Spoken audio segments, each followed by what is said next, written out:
my team, along with Sam Watson and his team, we're going to stand together and fight this disease. I come this way before, travel through the open door. Circumstances navigated the path, and life happened all so fast. No, they got lonely. Sometimes you see, I know we couldn't make it. Even when I'm off beat, I still land on my feet, and nothing can shake me, cause I know life took a hold on. I never. This is where I am destined to be. I'm not ready to give up. I believe in the miracle of life. Life's a play for no rehearsal. No quickly they'll come for your role. Games get played, can't take it personal. Cause the devil is a liar. No quickly they'll come telling you the truth. It's all in what you do. Some things you gotta do. Fight for millions. Take a second, see the blessing in it. From much expected, much is given. One to make the living, now I'm giving back to children. Never let the power come first before your happiness. Yes, you can be the best if you go the distance. Mix a little sweat with your persistence. You know that the best things are never instant. Just shine on that and make it brilliant. Get up, open up your eyes now. It's the moment of truth. No backing down. We're bringing it to life. Oh, for the children, it's a given. You gotta give it, be a blessing. This my personal statement. Run the game like I'm aces. Learn to develop patience, determined to be the greatest. Yeah, bobbing and weaving, they changing up like the seasons. Indigenous to the grind, so I do it for all my people. Jabbing the competition, back up against the ropes. You fighting for recognition. I'm fighting just to promote equality where we lack it. While cancer slowing our road, I'm confident we'll make it. We focus on common goals. Yeah. Give back, give love, give insult away. Never give up, stand tall to fight another day. 2 toes, 2 feet, I stand on the ground. I'm going back soon and fight this final round. Life's a play for no rehearsal. Learn quickly, they'll come for your role. Games get played, can't take it personal. Cause the devil is a liar. Telling you the truth, it's all in what you do. Some things you gotta do.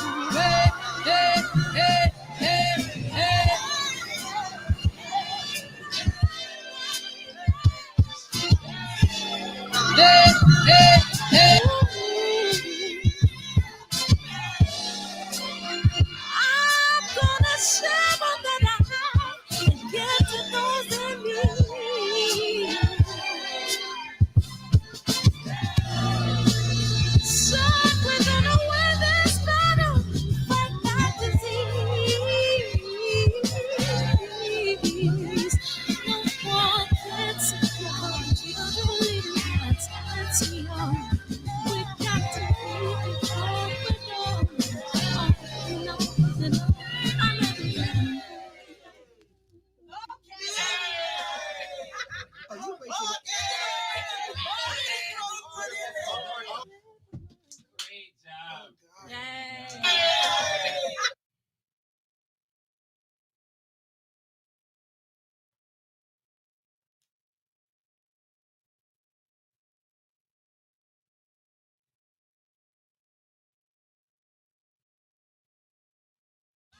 Cancer is killing, millions and millions of people. Me and my team, along with Sam Watson and his team, we're going to stand together and fight this disease. I come this way before, travel through the open door. Circumstances navigated the path, and life happened all so fast. days. No, it got lonely. Sometimes you see, I know we couldn't make it. Even when I'm offbeat, I still land on my feet. And nothing can shake me, cause I know life took a hold of me. I never. This is where I am destined to be. I'm not ready to give up. I believe in the miracle of life. Life's a play for no rehearsal. Learn quickly, they'll come for your Barbershop conversation, man. We're going to get started a little bit early today, man. Just get comfortable, pile on in, man. Give me about 3 minutes, and I got you coming in. Appreciate you, Mr. Fox, coming in this evening, man. Thank you for staying up late. I know you on the East Coast, baby. Hey, what up, DB? Hey, Presidential Y'all 4, appreciate you. JP, but we going to call him JQ. KJ, Triple OG, what it do, man? K Sims, what's up? G Brown, where we at? Robert Brown, appreciate you coming in here, man. Mark Wunderlich. Cletus, aka Mr. J Dell 20 Texas, man. What it do, Phantom Brawler? DJ Dean, man. And what we got? Mr. Good Stuff 101, DJ Dean, Brother Moses, and it just skipped on me, but it's okay. It's all right. We're gonna have a party tonight. And don't forget to subscribe to DB. It's pinned in the chat. And don't forget my new film who just dropped Friday. Hey, Mr. Fox, man, I dropped this film Friday. We already in 3 film festivals, man. You know how we do, man. Man, it's been a blessing, man. It's totally been a blessing, man. And without further ado, man, oh man, the boxing world has, man, wrap their arms around you, man. How you doing? It's good, man. How you? Thanks for having me. Oh no, thank you for coming on, because I know it's late. You in the DC area, correct? Yeah. Yeah, no, I totally appreciate you coming on there. And yeah, man, how has it been? Before we jump into everything, how has the response been and towards you and as it pertains to Saturday night? The response has been fantastic, man. I mean, the support, the support from like everywhere on social media, on everything, Twitter, Facebook, Instagram, everybody's speaking out, everybody's speaking up. They saw what happened to me, you know what I'm saying? They with me, and I'm very appreciative of that. And so anybody that commented or and shared their disapproval on any platform, I appreciate you. I appreciate you making your opinion known, because it helps after the final bell. Nah, definitely. And let's work backwards a little bit. DB, feel free to call in. The decision. You obviously assume that you won, right? Yeah, of course. And what's going through your mind when they're reading the scores? Well, as they read the scores, they read the first 2 scores. I thought they were well, obviously I thought all the scores were going to be for me, but when I heard the first 2 scores, I thought, man, that's a little those are a little close, a lot of close. Then I heard the last score, 117 to what was that 110, 111. Yeah. Yeah. I thought, okay, that sounds more like a score that sounds more like the fight to me, right? And then when they actually announced his name, I was just blown away. Like, so I replayed those scores in my head, and I'm thinking like, so y'all telling me that this guy. Y'all telling me that this guy beat me by that wide of a margin, 117 to 110? That's absurd. And I thought the fight wasn't. I didn't think the fight was close at all to me. I thought he at the most he might have won like 2 rounds, maybe 3, but still it's a wide score. All of those are still wide scores. What's the conversation when you go back to the corner? You mean what, after the decision? Yeah, after the decision, yes. He just said, man. You see, my dad just said, man, throw your hands up, man. These people feel you won. And my thing was just to show, everybody that booed. I was showing everybody that, I appreciate them and I hear them. and I'm thankful. I'm thankful that they enjoyed my time in that ring. Now, after the fight, when does the conversation start about the robbery? As soon as I got out the ring, I mean, as soon as I got out the ring, people were like, "Yo, you was robbed, man. You won that fight. You won that fight hands down." You know. So as soon as I'm walking back, I'm realizing like I'm thinking there was never a time there was never a time where I didn't think I didn't win that fight.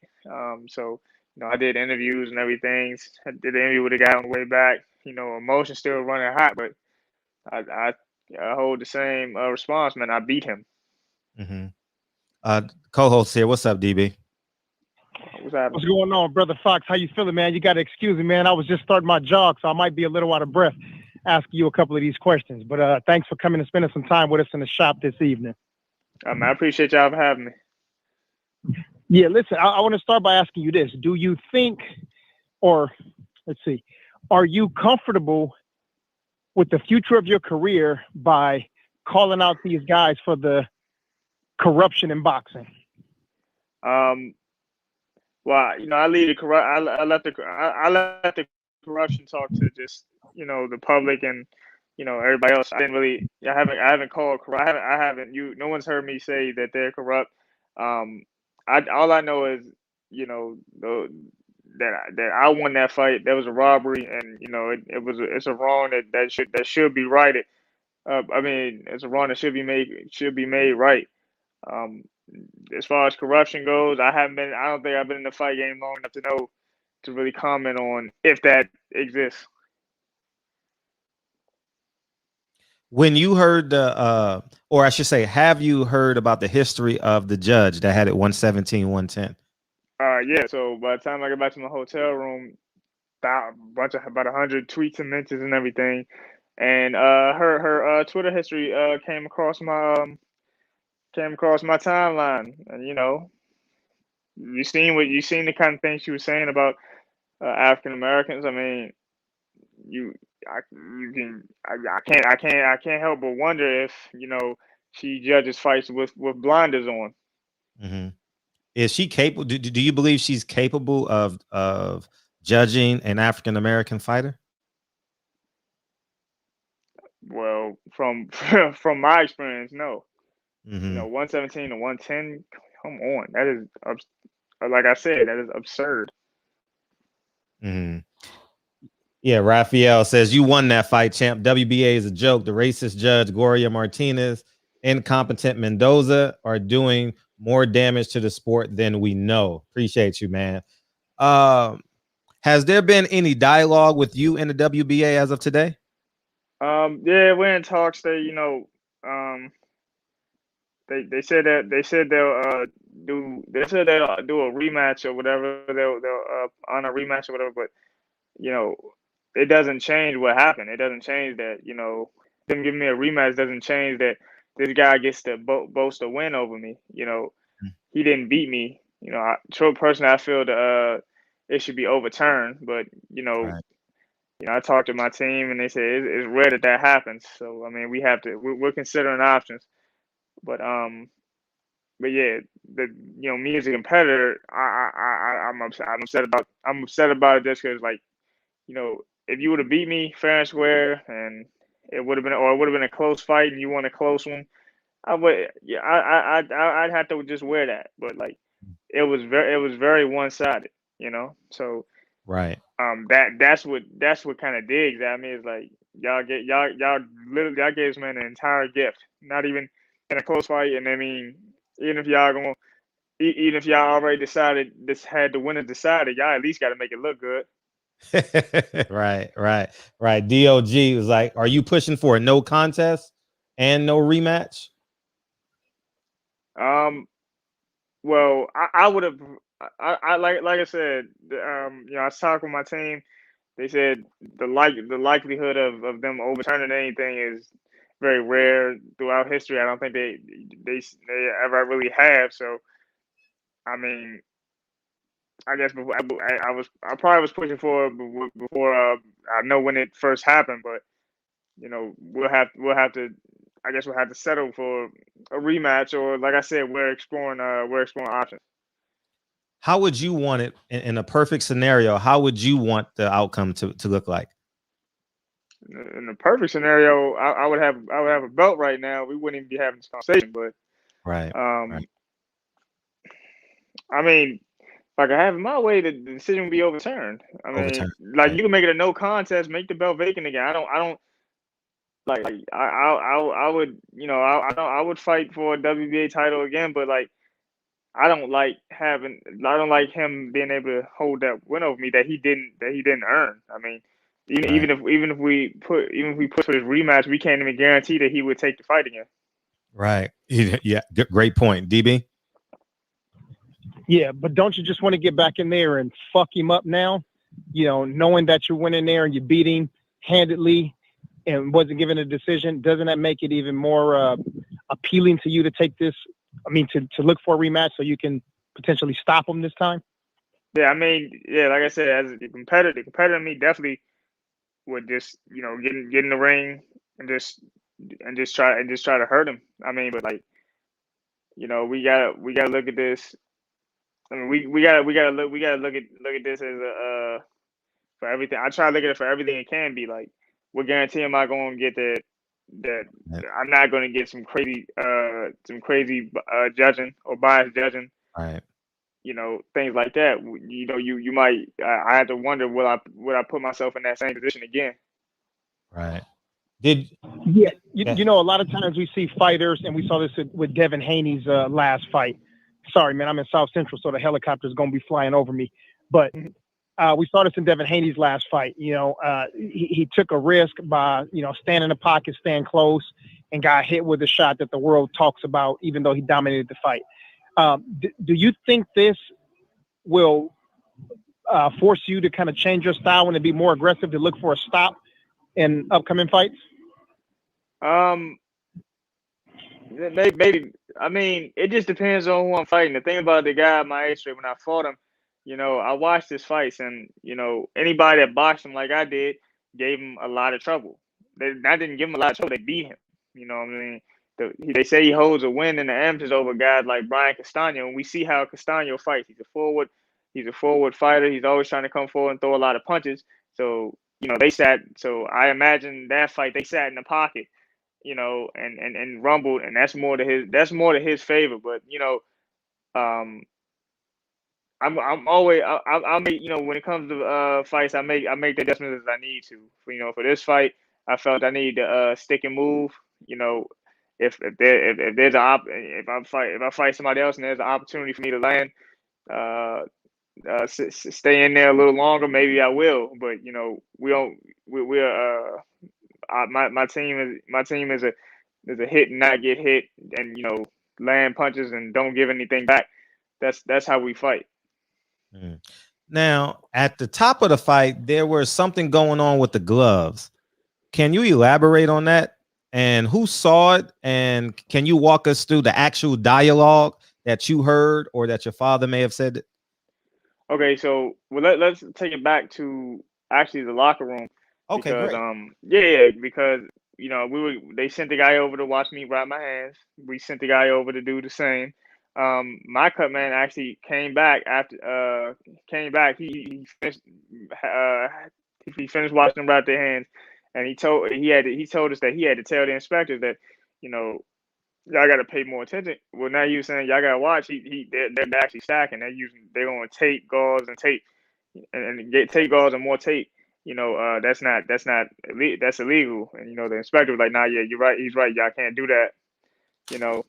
I mean, he's fought in most of his fights were all of his fights were in Colombia. I don't know if the commission in Colombia actually allows that, but we don't allow that here. So I won't sit here and say if he was blatantly cheating or not. In a world title fight, you're going to do what you're comfortable with doing. So that was one thing, but we got that handled. Now we get to the ring. As we're walking out, my promoter Marshall Kaufman actually spots the glove issue, and he told my father, he said, "Yo, they skinning. Look at what the tape is. it's up too high. He said that they're skinning the gloves. You gotta say something. So as we go into the middle for the final instructions, that's what my father says. He said, "Look, the tape's up too high. The tape, and you see where the tape was. He was taped almost all the way up to the logo on the glove. So you know, and then if you actually look at the tape again, if you actually look at the fight again, you can see no one has signed off on his gloves. You know, you can see on my gloves, you know, signatures from a marker. You ain't see no signature from a marker on the gloves where they were taped. So that's why we had them redo it. When we seen them redo it, you could see where the strings were, and they were trying to skin the gloves. That's called skinning the glove. They're trying to hold the leather back, pull the leather back so that the knuckles are more apparent when he punches. You know, they kind of protrude from the fabric a little more. So when he lands shots, you feel more the knuckles when they land. So you know, I have credit to my team for looking out for my safety. You know, as far as boxing goes. Now, so there was no signature. By the way, E1K just wants you to know that that dude doesn't deserve a rematch. Stand your ground with the overturn. Either way, we'll support you. Much You know, appreciated. yeah, all the time. There was no signature on his, none, zero, Yeah, like or did they what? put the tape over it? Well, no. The thing is, I didn't see. At first, when I was there, I didn't see that. It was actually when I watched the broadcast. If you watch the broadcast again, you can see that this, like, once the gloves get taped up, an inspector puts their signature on it to show that I watched these gloves. Mhm. I watched these gloves get wrapped and everything. So there was no signature on his tape. And I mean, Wow. which is, I mean, that's a bad look for the it's a bad look for the commissioner. Just those inspectors just have to make sure No. they're being more diligent. I mean, I'm sure they're all fans of boxing, but they are there to do a job. But Mm. it just I don't think it's a knock on the entire commission. There was somebody in that commission that just wasn't paying attention, and they need to be made aware of that. You're a pretty humble guy. You don't believe that was an inside job, or do you believe it was an inside job? No, I don't think it was an inside job. I mean, it's not. I mean, I'm at a. I don't think it's much to gain in trying to foil my plans, particularly. Mm-hmm. We came in. We were a co-main event. Neither one of us we're not Errol Spence or Terrence Crawford or Manny Pac. Neither one of us are that level of superstar yet. So, Mm-hmm. I can't really say if it was an inside job. I can't really say that it was an inside job. It was just. I mean, it was a night of BS. Yes. Night of BS. I definitely say that. Yeah, the reason why I asked if it was an inside job, because the owner of that arena is Ned Abdul. Hmm. And Ned Abdul is the manager of a lot of the fighters of the promotional company that you fought. So the armor is owned by Ned Abdul, and he puts money into Warriors Boxing. So that's why I was like, it comes up kind of fishy to me, and all their fighters are getting WBA titles, like David Morrell and now this young man, I forget the guy. I don't even want to remember the man's name that you fought, Mm-hmm. but in my personal opinion, I believe it was an inside job, because I've never seen no signature on the tape, and it's just I thought it was just a hideous thing to do, knowing that when you walk into the ring, you're literally fighting for your life, literally. We've seen the deaths that happened in 2019 and in the amateur circuit, and I think that it's almost criminal. Do you think that there should be suspensions, um uh bans, anything like that, as it pertains to the judge, as it pertains to his team, because of the skinning of the gloves? Well, as far as that, I mean, like I said, like all of his fights were in Colombia.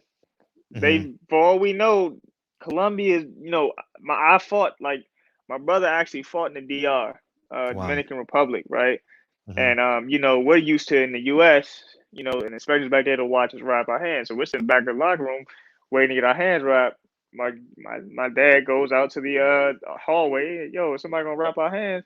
And we're not gonna watch our wrap our hands. They looking like, what? No, you just wrap your hands. Get ready. You know what I mean? So everybody got different rules. And like I said, if there's if the stuff they were doing with their gloves and their wraps is allowed in Colombia, and that's the only place he's fought up until the night he fights me for a world title, he's gonna do what Right. he can. He's gonna do what he thinks is legal or what he thinks he can get away with. Regardless, but we were diligent on our end. So Right. that's all I can really say about it. As far as the guy owning the arena, look, I didn't really consider if this went that deep, Mhm. but as far as Gloria Rizzo or whatever, I don't think she should judge anymore. Like her Twitter doesn't show that she can be that she can be unbiased. And those scores were all terrible. Those scores were all terrible. Some those judges probably should never really judge again. Right. And how about her husband? Isn't her husband a chairman or something in WBA? If I'm not mistaken, he has something to do. That's I mean that's what I heard. I mean, it's so much stuff that kind of came out. You know what I mean? That I don't know how much of it is just noise and how much of it is actually fact. I know she works for the WBA. We seen with the type of stuff she puts on her Twitter. Those are facts. You know what I Discuss. mean? And those are facts that would indicate an inability to do her job without blinders. Right, right. Andre, and then I got you next, DB. Fred said it last week. B-sides would not have a chance last weekend at the Armory. Do you and your team feel comfortable fighting on another PBC card? Yeah, I definitely would fight on another PBC card. I don't know if it was a PBC. I don't believe it had much to do with PBC. Mhm. I don't think PBC was much involved. Mhm. You can't say these sides never have a chance because Luke San Maria beat Devin Alexander on that same night. You know what I'm saying? So shout out to him. He came in on the B side and he was able to get a W. And I thought I was following suit. But somebody, according to the public, somebody had other ideas. DB. Sorry about that. The appeal process, is it a 2-1 in terms of the decision and the glove skinning? And if so, or if not, what's the process? Who takes the lead on that? Your attorneys, your manager, or who? Well, my advisor, Mike Burrell, is taking the lead on that. Like any questions about appeals and stuff are best to go through him. I mean, he's keeping me in the loop, but he knows the legalities of this situation far better than I do. Mm. And there was a situation with a glove with Tyson Fury and Deontay Wilder. It was the biggest story in boxing for several months. How did you view that situation before your fight, and then after seeing the screw up by the commission? How do you view that situation after your glove situation? I mean, it's like I said, it can happen. You gotta, the inspectors have to make sure they're vigilant. I think the inspectors are fans of the sport. That's why they become inspectors and they take on the job. But they all have to make sure at any level that they're paying attention. They gotta just remember that they're here to work. I remember Wilder saying that Fury might have been able to put something in his glove, he said like an egg weight. I don't know if he could actually fit something in the glove, but I mean, it looked. I seen the pictures and everything, and I seen it did look a little. It did look a little. It did look a little odd. I mean, and stuff came out about Fury with a glove from an old fight, but like that situation, it's tough for me to speak on. If I wasn't at that fight. I only saw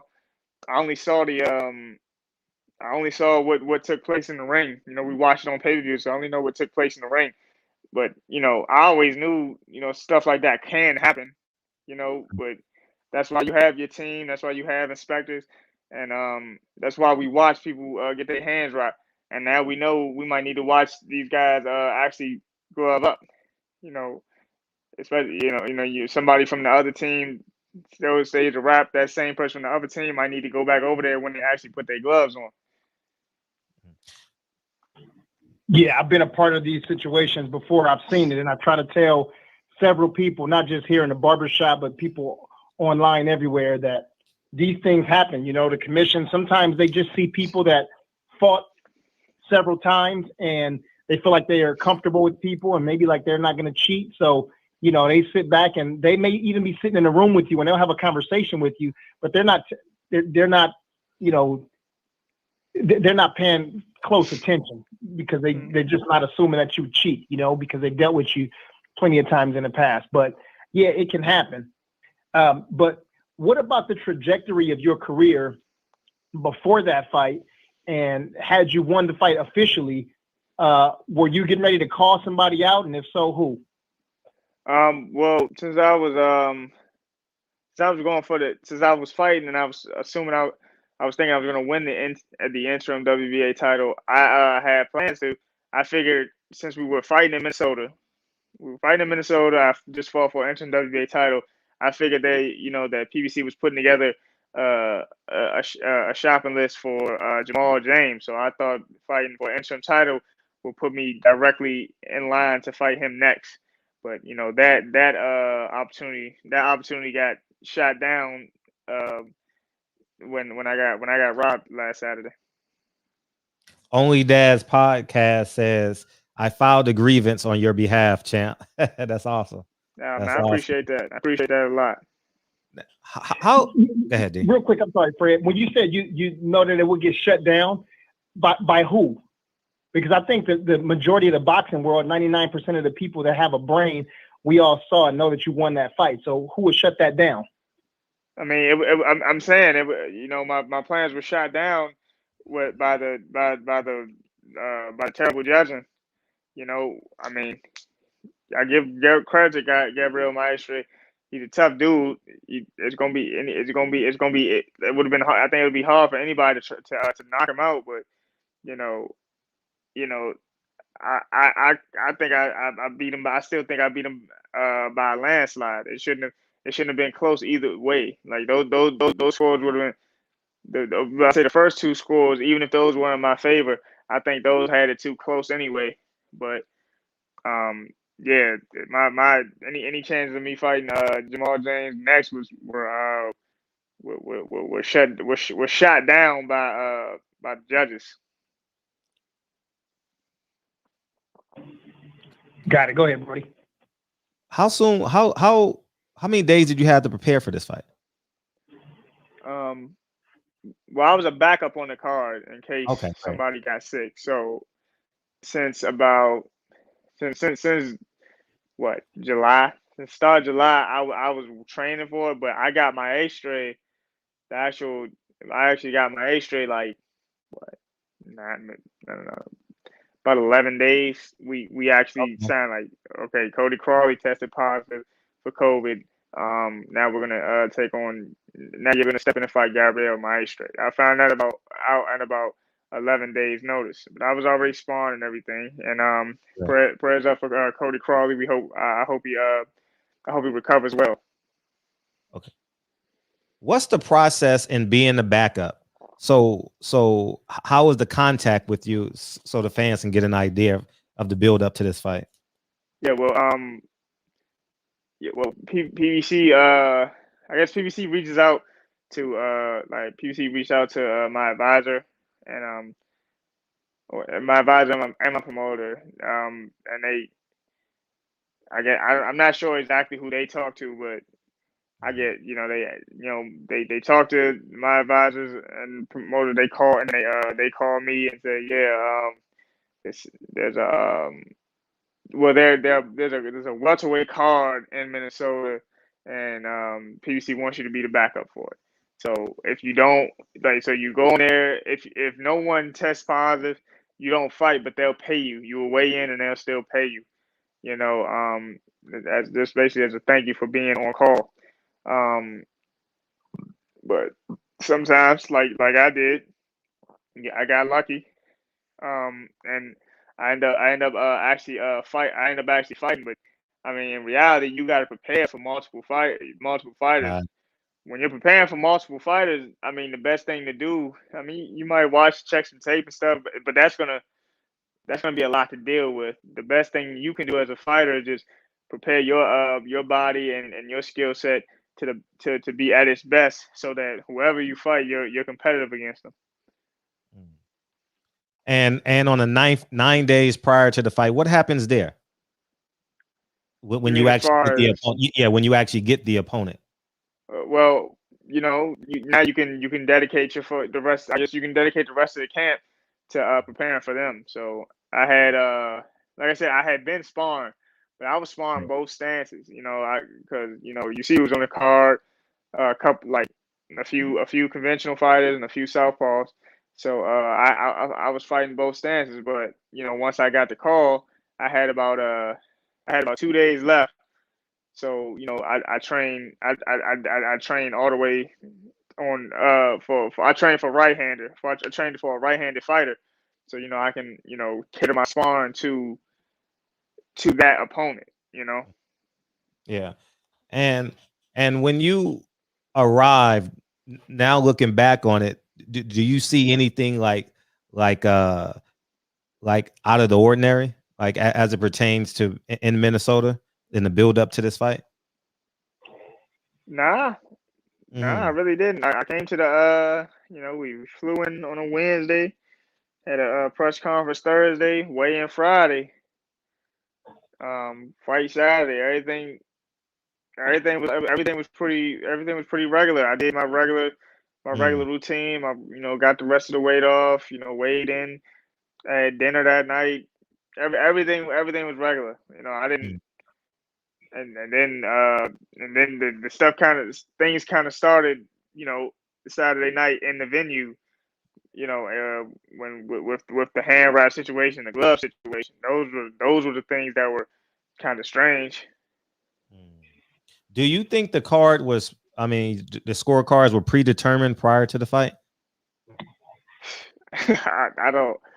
I'm not sure, but I'm not sure. I'm really not sure. That's what I'm saying. I'll say this. I think I was coming in to fill in for the fight, and I think not much. I think not much was expected of me, but I told him at the press conference, like, dude, I haven't just been sitting on the couch. Like, if y'all think y'all found just a body to fill in, I'm more than that.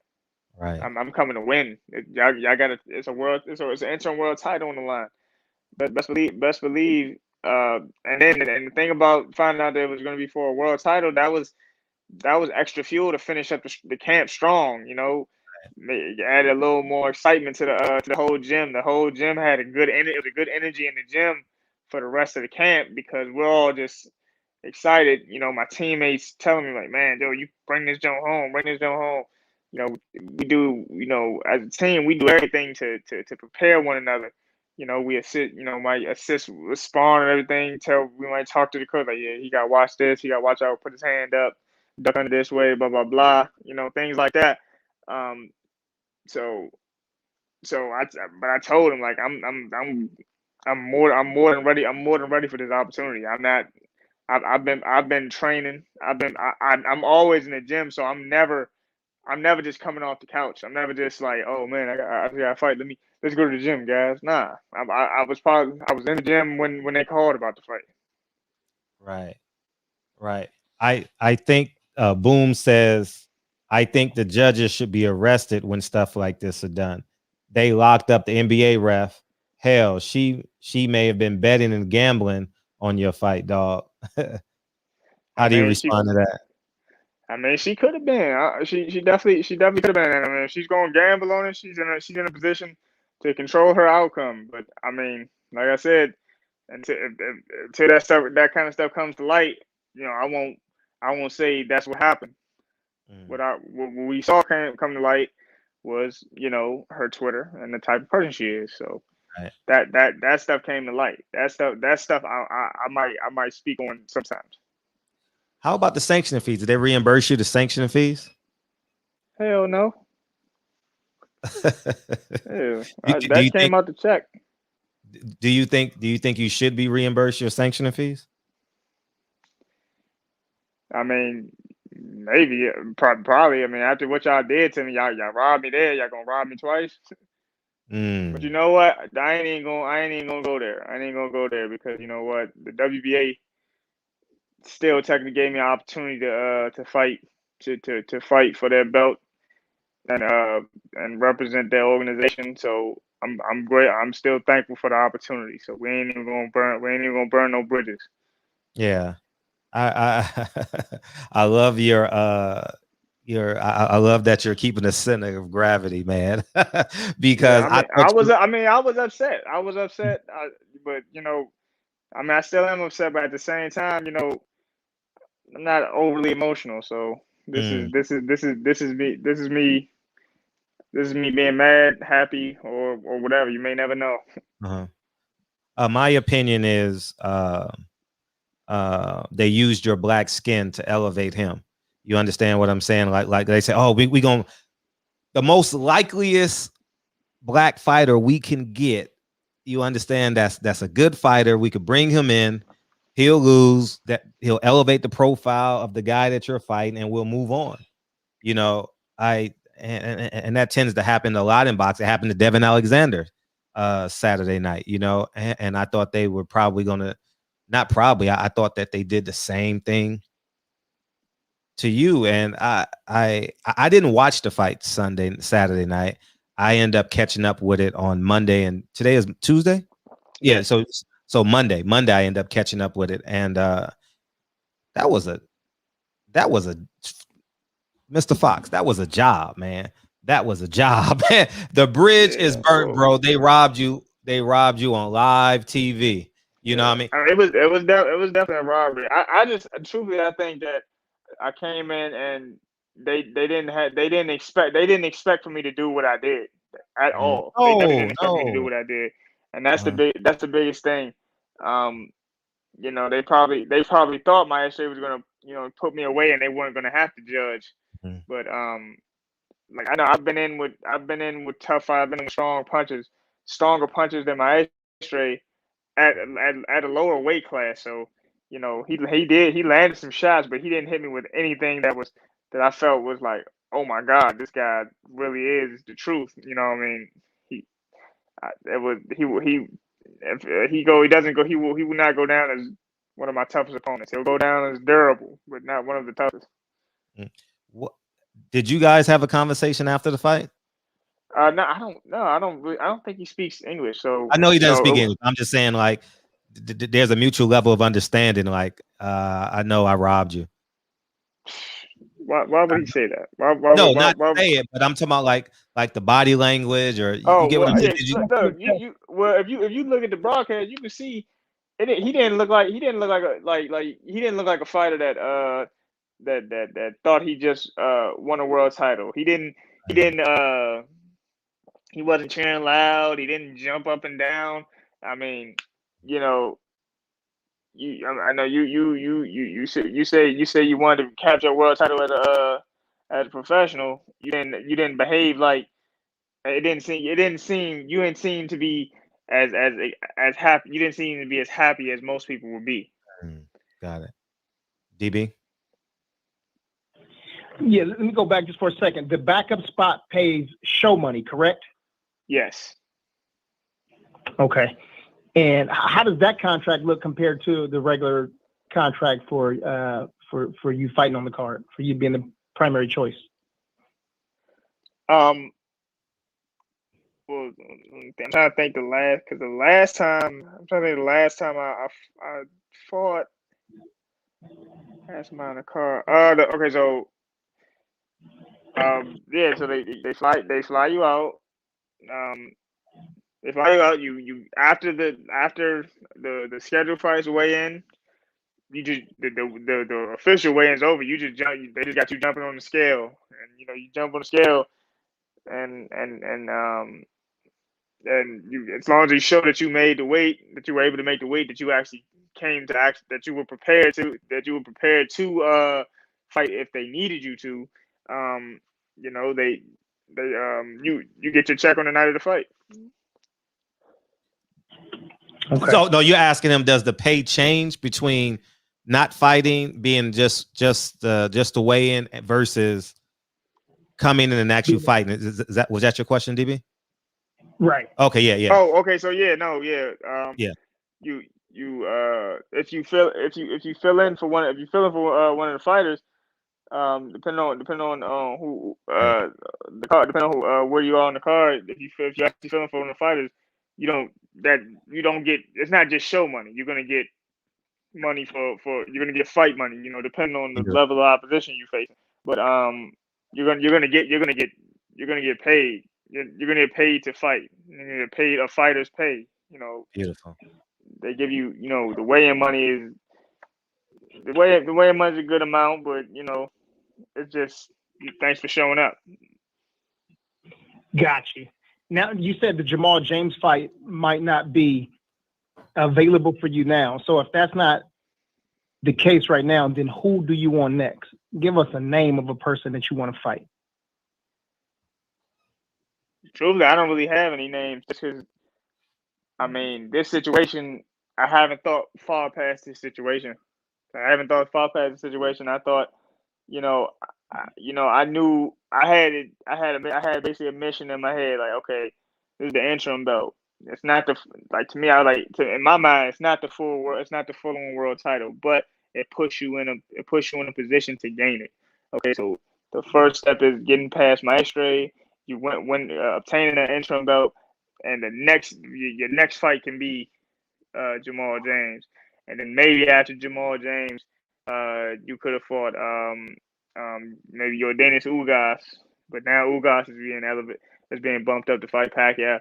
I mean, but even still, I was just probably gonna fight the WBA champion. I had in my mind I was gonna fight WBA champions if I um if I got past my Maestre. So now, that mission goes incomplete. Now we just gotta wait on what the next opportunity is. Did you? What about? Go ahead. Sorry. What about? I'm sorry, Fred. What No, about you versus Mo Hooker? My brother, Presidential Mike asked. Oh, yeah, I fight Mo Hooker. I would fight him.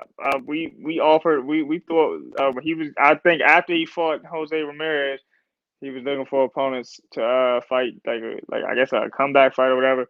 We threw our name. My promoter threw my name in the hat. They said no. From what I was told, his team said no anyway. So, we're both in different points in our career now where we could fight each other, but I wouldn't say no. I just know I wouldn't say no to a fight with him. Okay. Can you beat Ordanis Ugas right now?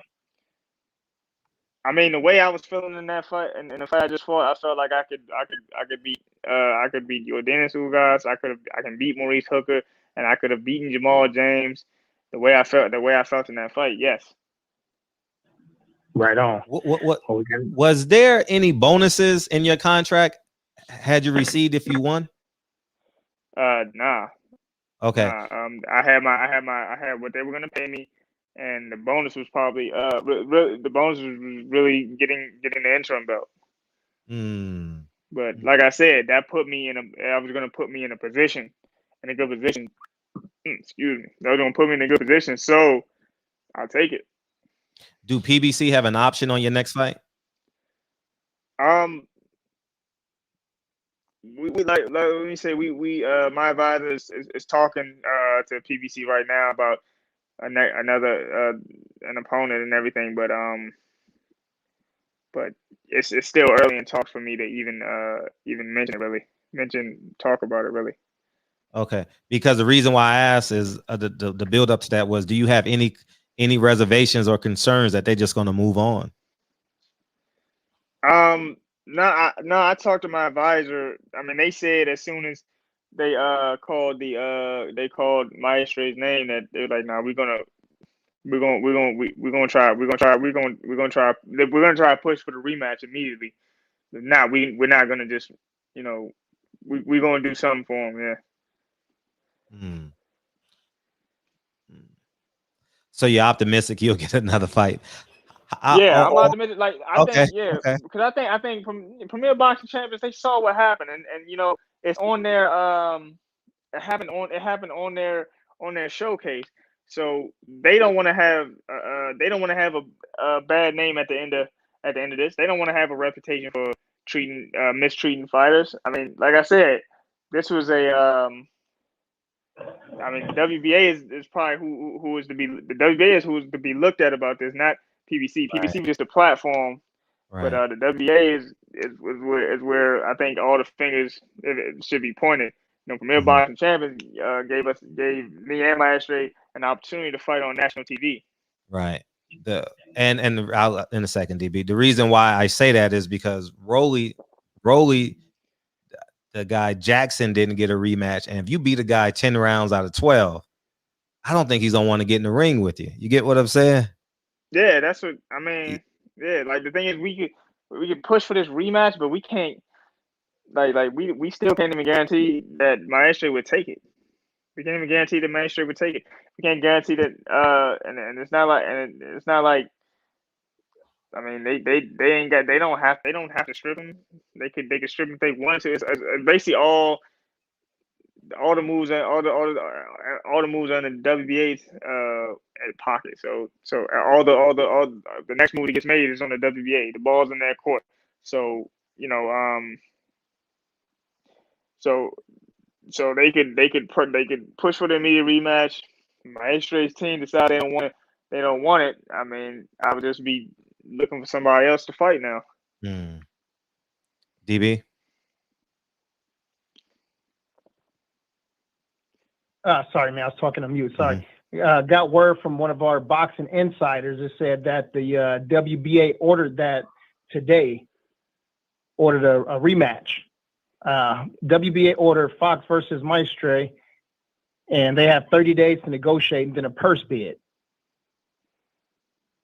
Were you not? You Yeah, weren't aware of that? no, I was aware of it, but it's just like I said, we still we don't they can't make we have to know if Maestro would even take the fight.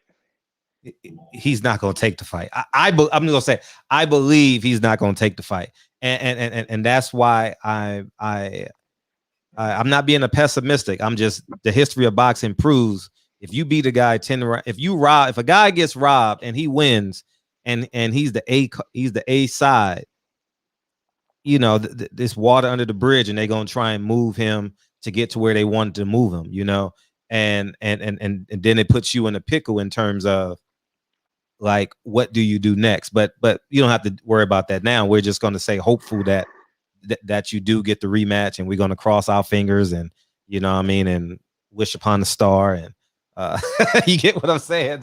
I really hope it works out for you. You know what I mean, but it is what it is, man. And Yeah, rematch or not, I think things will work out. I think I'll be in a better position. You know, yeah, I mean, the thing is, me as a competitor is just like, you know, I thought like, even if we do fight a rematch, like, yo, he still gets to say that he didn't, that he beat me, and right, that's just not the truth.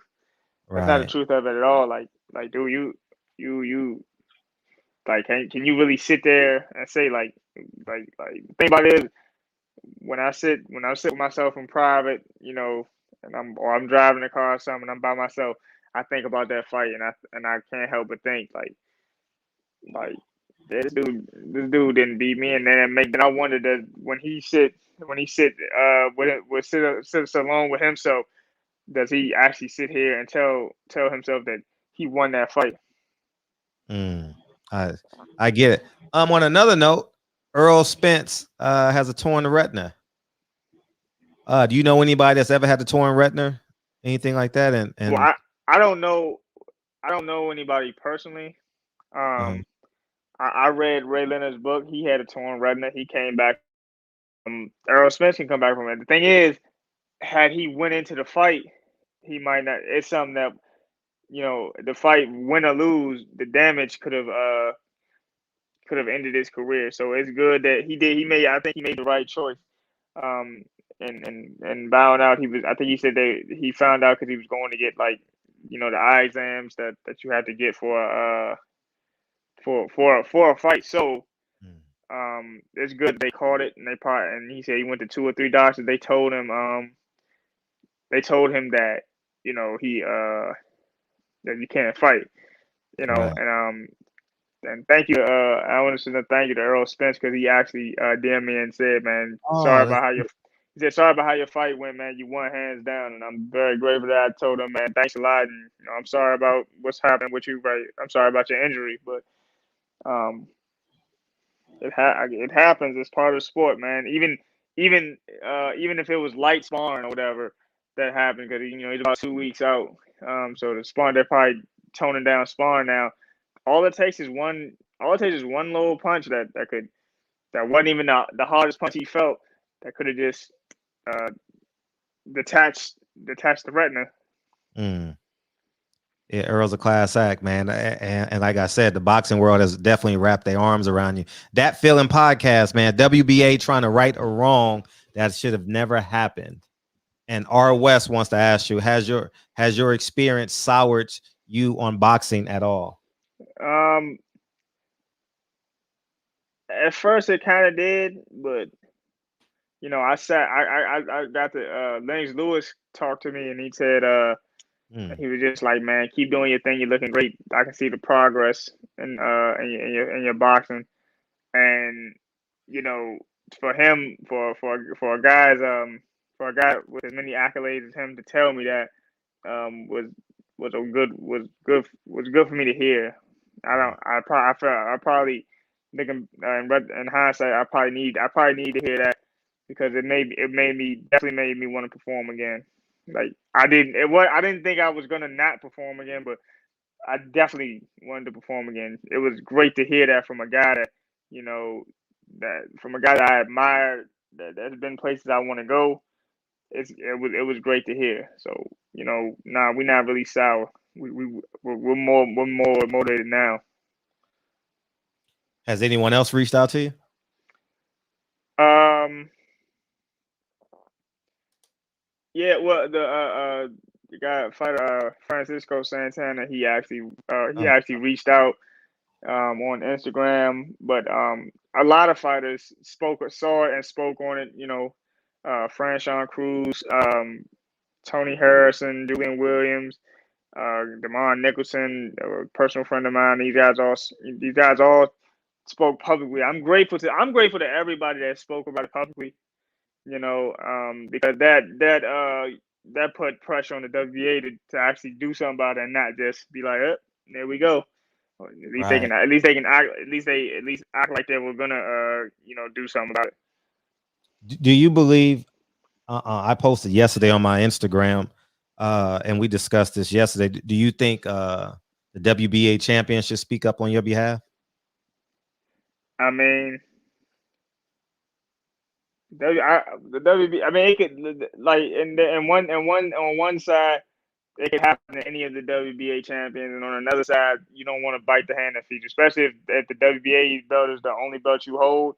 You know, the whole goal is to win belts and then get fights with the superstars. I don't want to see I don't want to see fighters. I don't want to see fighters lose out on chances to fight. The Mm, Canelos and the Earls and Pacquiaos and things like that.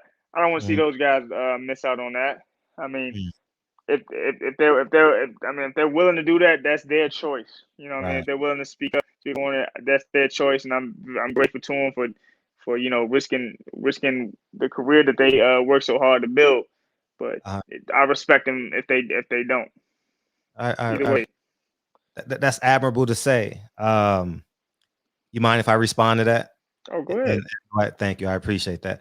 I think that's what they want us to do. Fall in line and adhere to their rules and play their game, which actually robbed Deontay Wilder, almost robbed O'Shaquie Foster.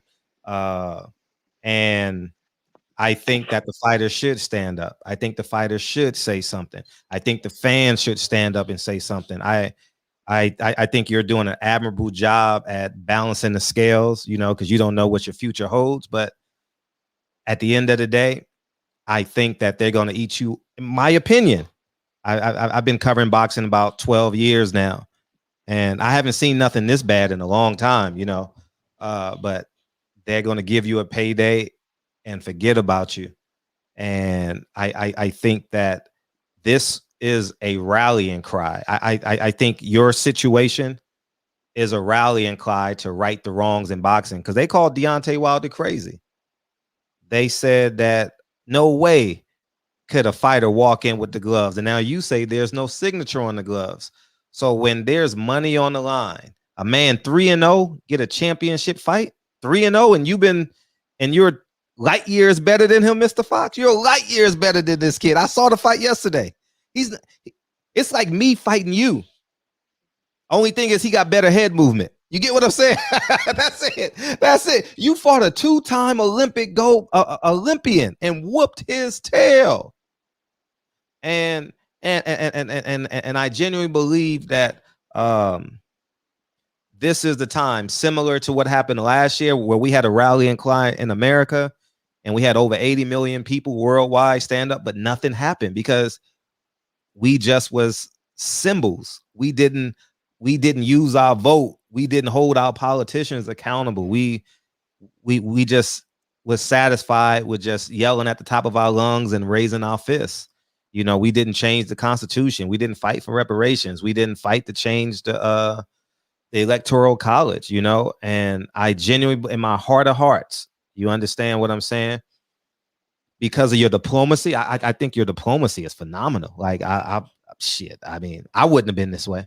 I would have still been in the armory yelling. You get what I'm saying? I would have tore that damn thing up because I know Ned Abdul put money in that corner that fought you. And I think it's wrong. I believe PBC is gonna give you another fight because the fans are just so entrenched into this fight. You know what I mean? But I just hope that it works out for you in the end. I'm not optimistic that it will, and but I hope it does. Like I followed your brother's career.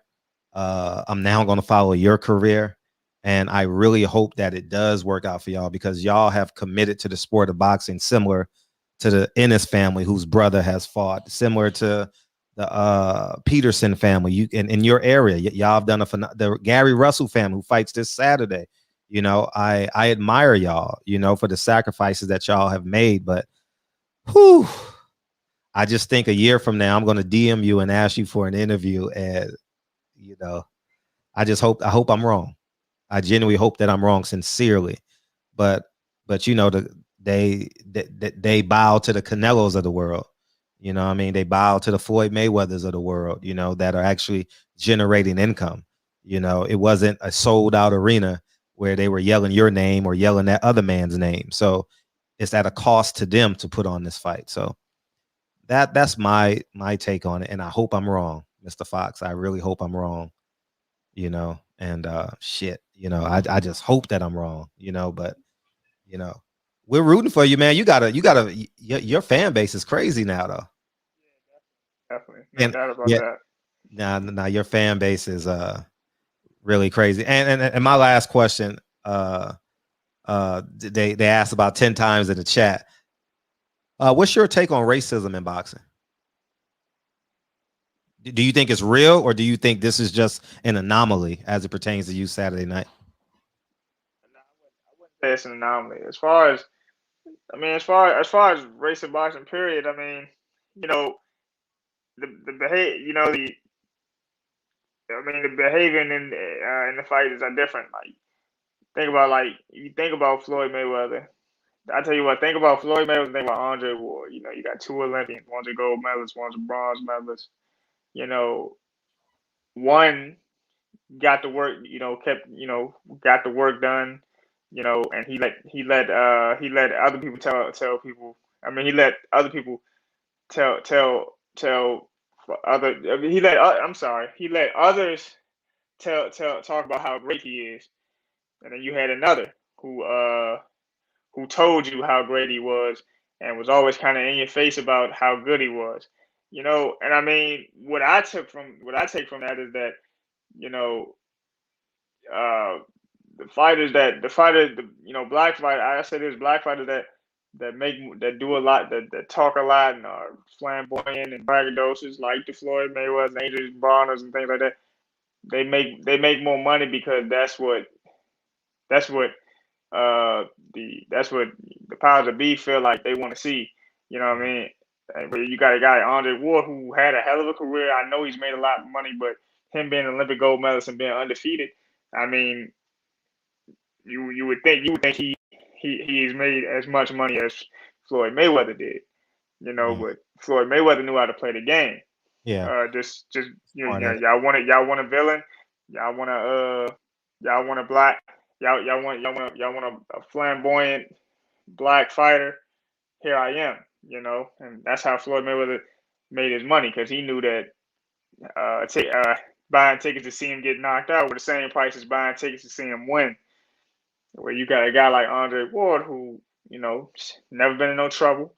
Right. Been winning since the age, hasn't lost since 13. And I mean, like I said, he made his money. He made a lot of good money. He won belts. He pretty much cleared out the super middleweight division. He fought the boogeyman at light heavyweight. And he's a I guess what they would consider a throwback fighter. Mm-hmm. But they're saying throwback fighter he made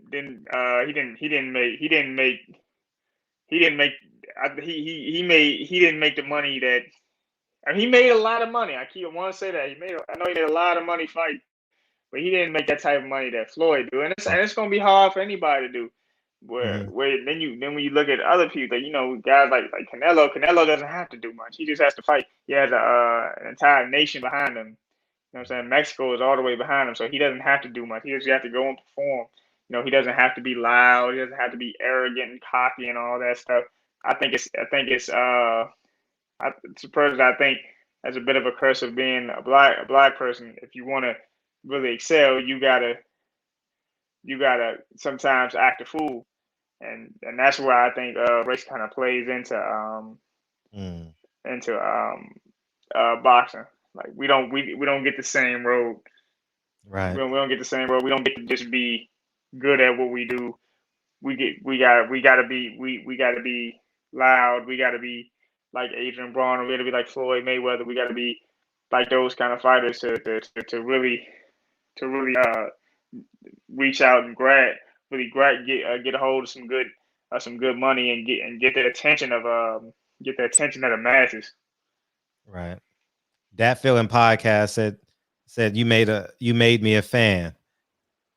I hope Fred is wrong too. I definitely hope I'm wrong as well. DB, any final questions? Yeah, who's your favorite rapper? My favorite rapper is probably J. Cole. Okay. All right, and what about all time?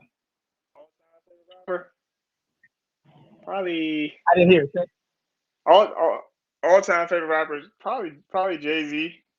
I mean, the music I listen to, if you look at the playlist I train to, is very it goes through a lot of different eras in rap music. I got Jay-Z, J. Cole, Tupac, some Scarface in there, some Nipsey, Dr. Dre. My musical, as far as hip hop, I'm kind of all over the place with it. But like one of my favorite, like I get excited every time a J. Cole album comes out. I get excited every time a Jay-Z album comes out. Or, well, he's not dropping music like he used to, but I was excited for 444. Yeah, that's a great album. How about the Nas that just dropped last week? I finished listening to it, but the first King's Disease was great. Yeah. This one's pretty good. I don't think it's as good as the first one, but it's hard to bring a sequel that's better than that beats the original. Right. Are you anxious for Drake or Kanye to drop? They're supposed to be dropping this month. Well, I mean, I kind of stopped listening to Kanye. He started his behavior outside of hip hop has kind of soured me to him. But you know, Drake's album, I'm sort of excited about. I mean, you need some you can listen to with the lady. So there's that. Me, I like lyrics. I like lyricism. I like clever wordplay. Like one of my favorite rappers to listen to is Royce the 5'9" he's from Detroit. Right? I don't know if y'all know him. Yeah, Detroit. Yeah. Yeah, man. Man, we totally appreciate you coming in, man. And the moment you get some positive news, man, DM me, man. Man, we got thousands of people in here, man, listening to you, man. And anything we can do to further it and advance it. If things don't go your way, you know, come back and say they screwed you. Hopefully it's the other way. Come back and say we got to fight. I'm fighting for a WBA interim belt, which is probably their 6th belt at the 147-pound division, because he's not gonna fight you. But I think the least they could do is give you back your sanctioning fees, man. You know what I mean? You actually paid that judge. I paid them to rob me. That's crazy. Yeah, man, and that's America, man. Welcome to America, man. As Jay-Z and Jay-Z and Kanye would say, welcome to America, man. And thank you for coming into the shop, man. This is an honest. I'm not sure if you're familiar with, but we're pretty honest, man. Man, we just shoot off. We pretty honest with one another in here, man. And I thank you for coming into the shop, man, and hanging out with us tonight, man. And we're very interested. When I say we're interested in what happens to you next, we are interested in what happens to you next, man. And can't wait to find out some great news, you know, in the next week, 2 weeks, maybe a month, you know, because they got 30 days to answer the bail. So if anything happens before that, please let me know, and feel free to come back on, man, because we're really concerned and hopeful for you at the same time. Thank you very much. Thanks for having me. Shout out to DB as well. Yeah. Thanks for having me. I enjoyed this a lot. Oh, thank you, dog. And we're rooting for you, man. We're rooting for you. Appreciate it. And your earbuds is dying too, so perfect timing. I'm sorry about that. Don't worry about it, man. We appreciate you coming in, dog. Thank you. All right. I appreciate it. All right. Oh man. Where we at? Okay, there we go. Yeah, man. Hey, you know what, man? Shout out to him in the end, because you know at the end of the call, people, even though they know I'm on the phone, you know what I mean, they'll just say, "Y'all." He gave a specific shout out to DB, man. So shout out to Brother Fox for that. Yeah. Shout out to Brother Fox for the acknowledgement, man. Appreciate that, man. You know, just because we play what the people want, we just want to ask the questions that the fans want to know. That's it. Yeah. So yeah, man, I hope things work out in his favor. I just want him on his own end to push too, just as much as the people around him are pushing, so that we can affect change, man. You know what I mean? And these situations are gonna keep coming up, you know, if we don't fight, you know. And unfortunately, this wasn't Al's fault, Fred. I don't care who it is, but it's under his banner, so he's liable. Just like it was. No, you need to listen. You need to listen and stop laughing, because this is a serious matter. Because just like it was under Eddie Hearn's banner, and Eddie Hearn said it wasn't my fault, who did we blame? We blamed Eddie Hearn, right? So at the end of the day, we're not gonna choose when it's comfortable for us. So if y'all gonna support me when I go get Eddie Hearn, y'all gotta support me when I'm doing this. But that's that selective morality stuff. Hey, come on, I love you. Come in. So it's the same thing. It's nothing in between. So that's kind of so that's where, hold up. Y'all give the young brother a break. He's not mature enough. He's mature enough. Y'all have Floyd 20 years tap dancing. Let the young dude eat. And that's the problem with that. See, we're afraid to fight. Let the young guy eat. No, this is a perfect opportunity to expose boxing. We got Deontay Wilder, we got O'Shaquie Foster, and we have him. We have enough evidence to stand our ground. And we got guys like Presidential Mike saying, no, let the guy eat. What's more important, the truth or money? The truth or money? That's why we're a bunch of cowards. We talk all this revolutionary shit and we're cowards. We're cowards at the end of the day. And y'all want men to fight and die for y'all niggas.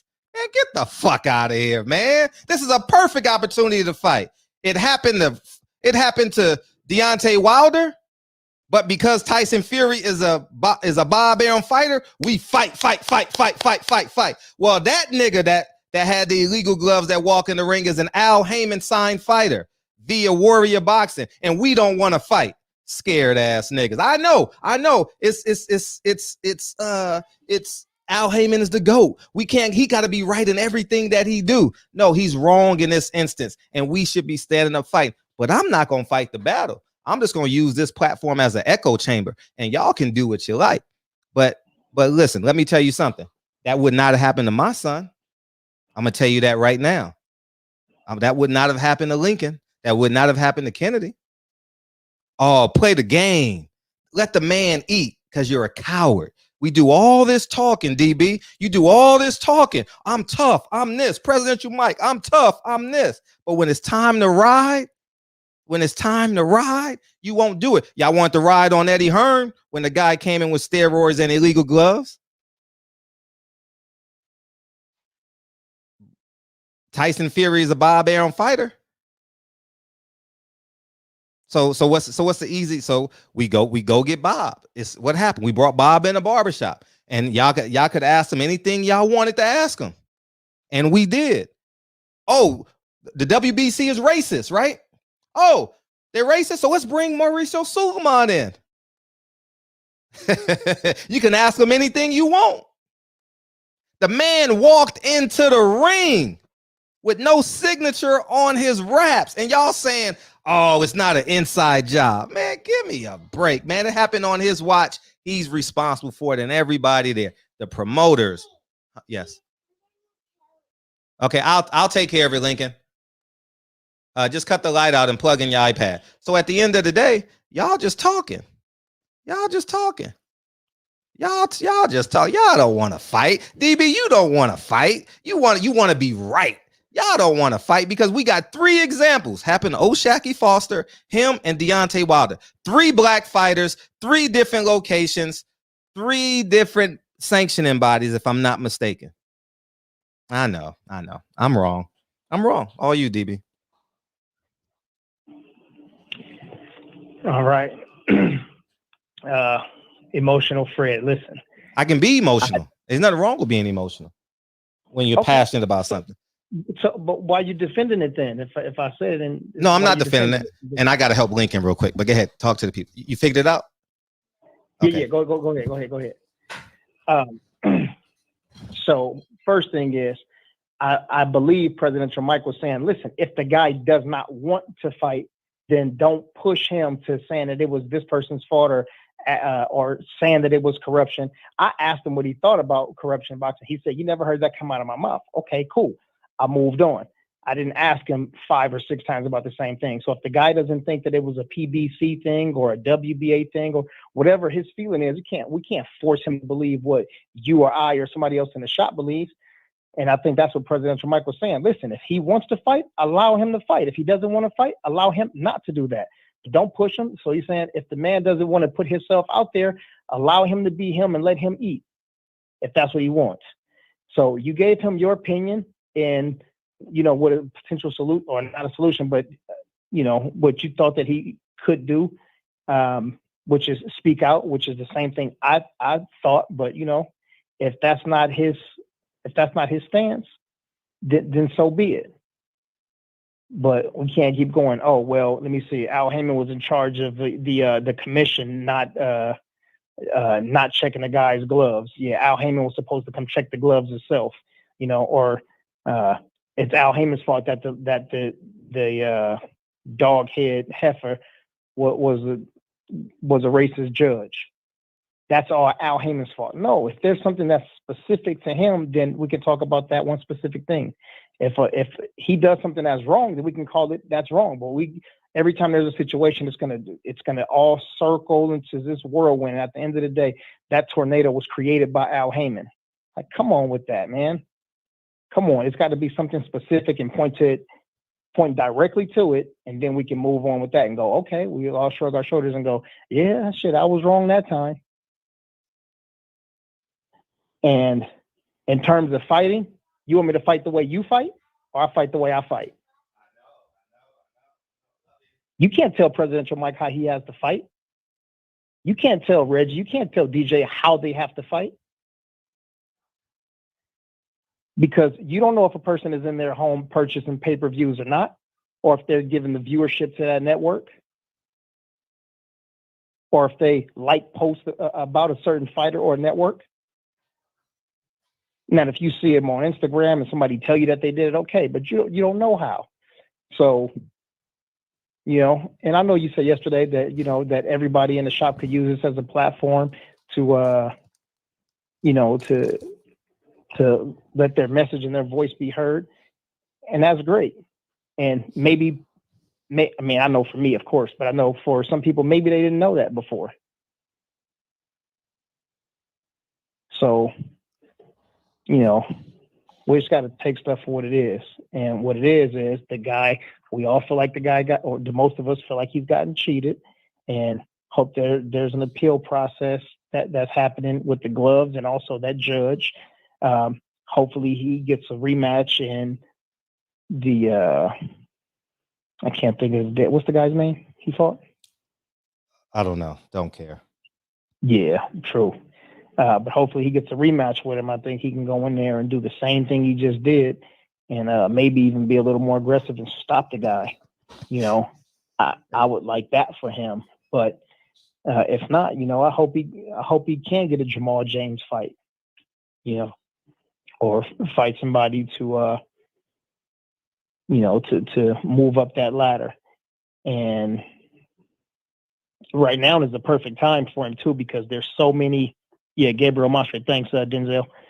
I think now it's kind of like a blessing in disguise. And I don't want to say that to him because, nobody want to take an L just to have more eyes on him, right? And even though he took an L the back way, I think now, though, if he goes out there in his next 2 or 3 performances, if he's got, good performances, especially if it's against a named opponent like a Jamal James, or Mo Hooker, then I think his potential grows a lot more, because now everybody's paying attention to what he's doing.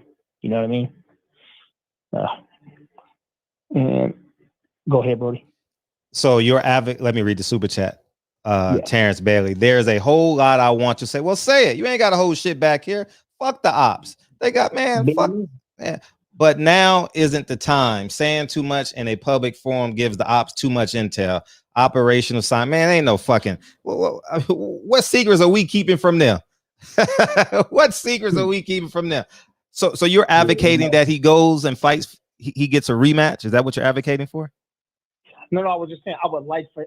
No, I just want him to be able to get that L overturned. But I'm saying for him, I would like to see him to go be able to get back in there with Gabriel and finish the fight. But at the end of the day, just want the L to be overturned. I don't know if Gabriel, I don't know his history. I don't know if he will accept the fight. But like L Dub said, he's got 30 days. So we shall see what happens. So when should we stand up against the machine? But before you answer that, boom, this what I like, uncomfortable conversations. You missed my last super chat. I wasn't sitting in the chair. I was gone. I didn't know how to cut off a PS5. I'm learning just like y'all. So Lincoln didn't know how to do it. So we had to figure it out. But go ahead. So when do we start fighting? So we wait for till we get a certain amount of money? Because Muhammad Ali was broke.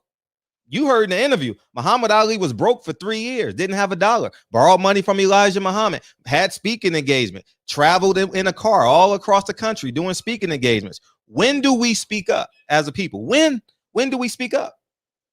I think we were already speaking up as of yesterday or Sunday. No, that's not what I'm asking. When should the fighter speak up? Because you and Presidential Mike think that he should stay quiet. You're siding with him. That's what are you talking about? What are you talking about? You want me to take a picture of my notes and send them to you? No. But you see what I was writing in the chat? But that's not what I said. Okay, but go ahead. That's not what I said. You actually asked the last 3 questions that I was going to ask, and you gave the actual response that I was going to give. So we were on the same page. Okay. So when should we fight? So we should stay docile.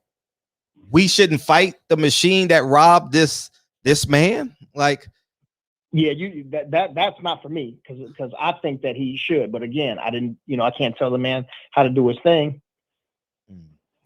Anyways, man, it's just. I mean, people sound good. Y'all sound good in the chat, man. Y'all sound great. Y'all sound amazing. Man. But when it's time to go, y'all want them to get their money. Get their money, man. Let the young man eat. Let him eat. Presidential Mike, man, you showed your true colors, man. Let him eat. All that toughness you've been saying for years. Now you want the man to eat when it's time to ride. Man, get out of here. Last comment. Get out of here. It doesn't matter. He could change his mind now. But when the man was in, he said, let him eat like 5 times. Let him eat. Let him eat.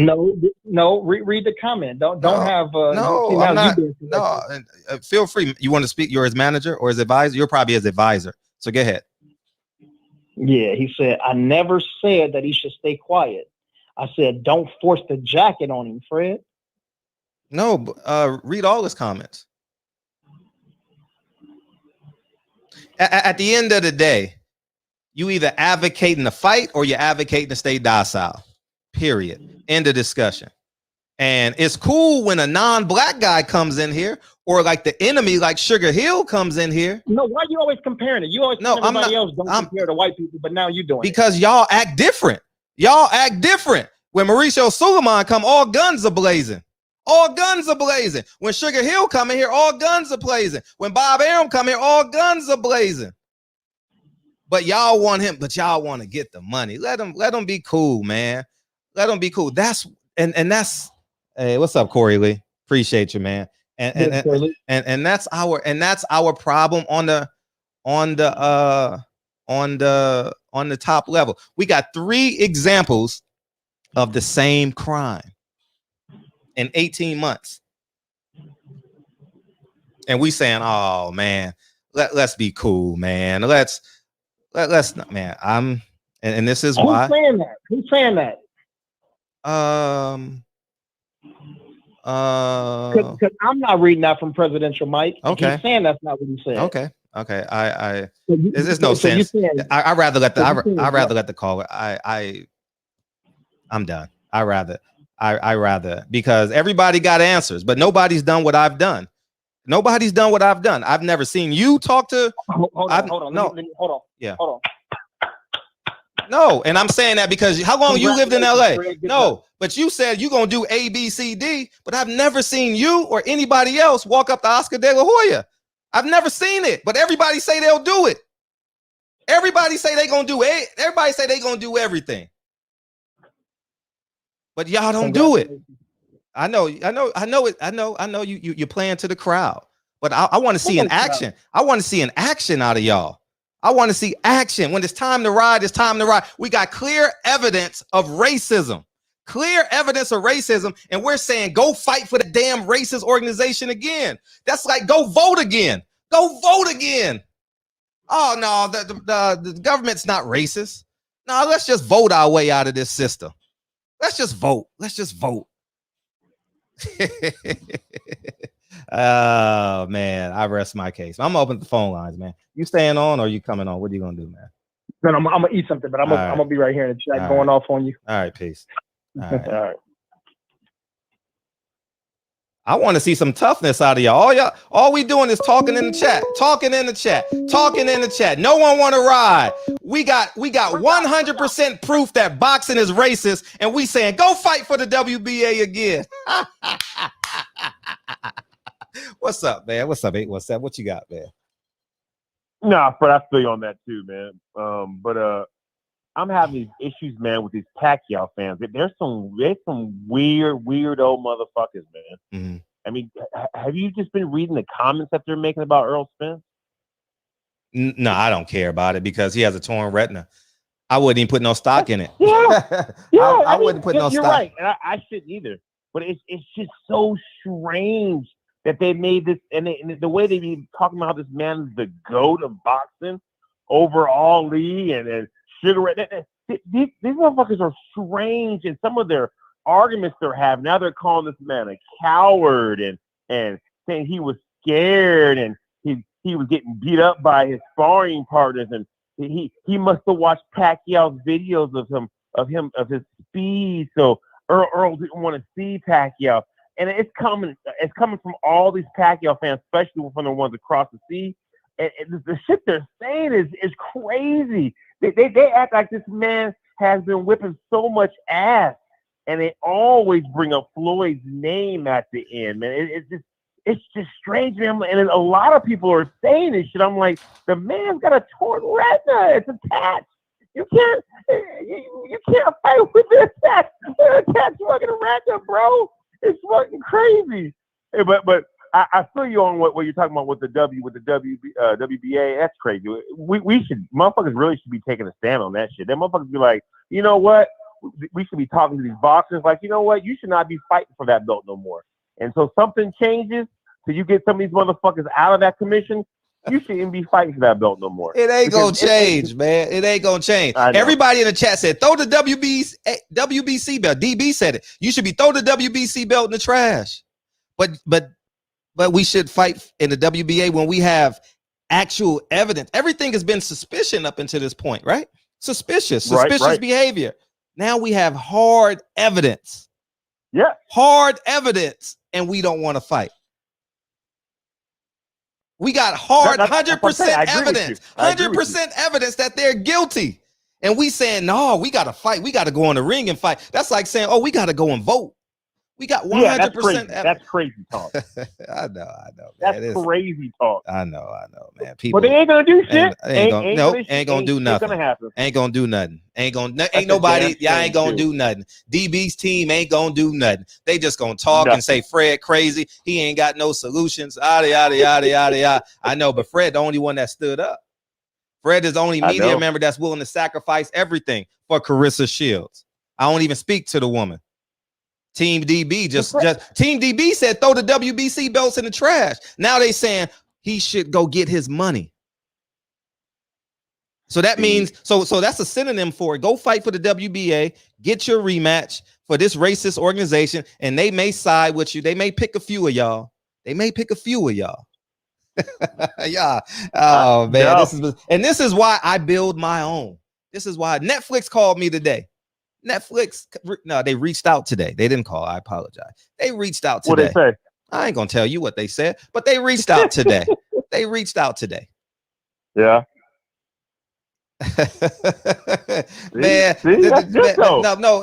No, this good. You know, but the point I'm saying is, I know my worth.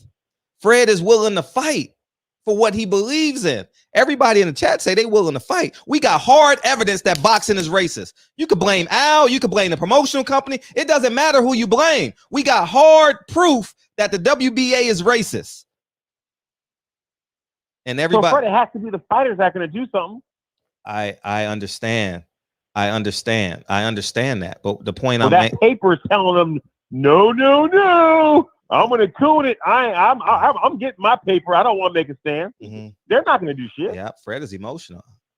But Fred is testing y'all. Fred is testing y'all nuts. Y'all ain't got no nuts, nigga. Y'all cowards. Everybody want to fight. Everybody wanted this. DB live in LA. He said he lives in LA. Presidential Mike, you live 90 minutes from New York. Why I ain't never seen you at a fight? Eddie Hearn lives in New York, basically. All the fights. How come you ain't never drive? How come you ain't never pay the tolls to go to New York?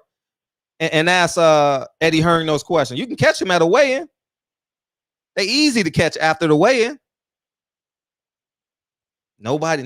See, no one's willing to take the risk though. No one's willing to take the risk. They want to super chat. They want to super chat the revolution. Super chat the revolution. Give me a break, man. I'm the first person in the history of boxing to be banned from all major promotional companies. Why? Because I never apologized for speaking the truth. Never apologize for speaking the truth. Tell me another media member that's happened to. None of y'all. Everybody want. Everybody got the solution, but no one's willing to take the risk. No one's willing to take the risk, man. And I hear you. I appreciate the call, man. The phone lines are hot, man. Appreciate you. All right, brother. Get on it. I'll call again. All right, one. Yeah. Cool. Yep. Stockholm syndrome. Thinking we gonna go back to the massa and get different wives. You know what I mean? Anyways, man.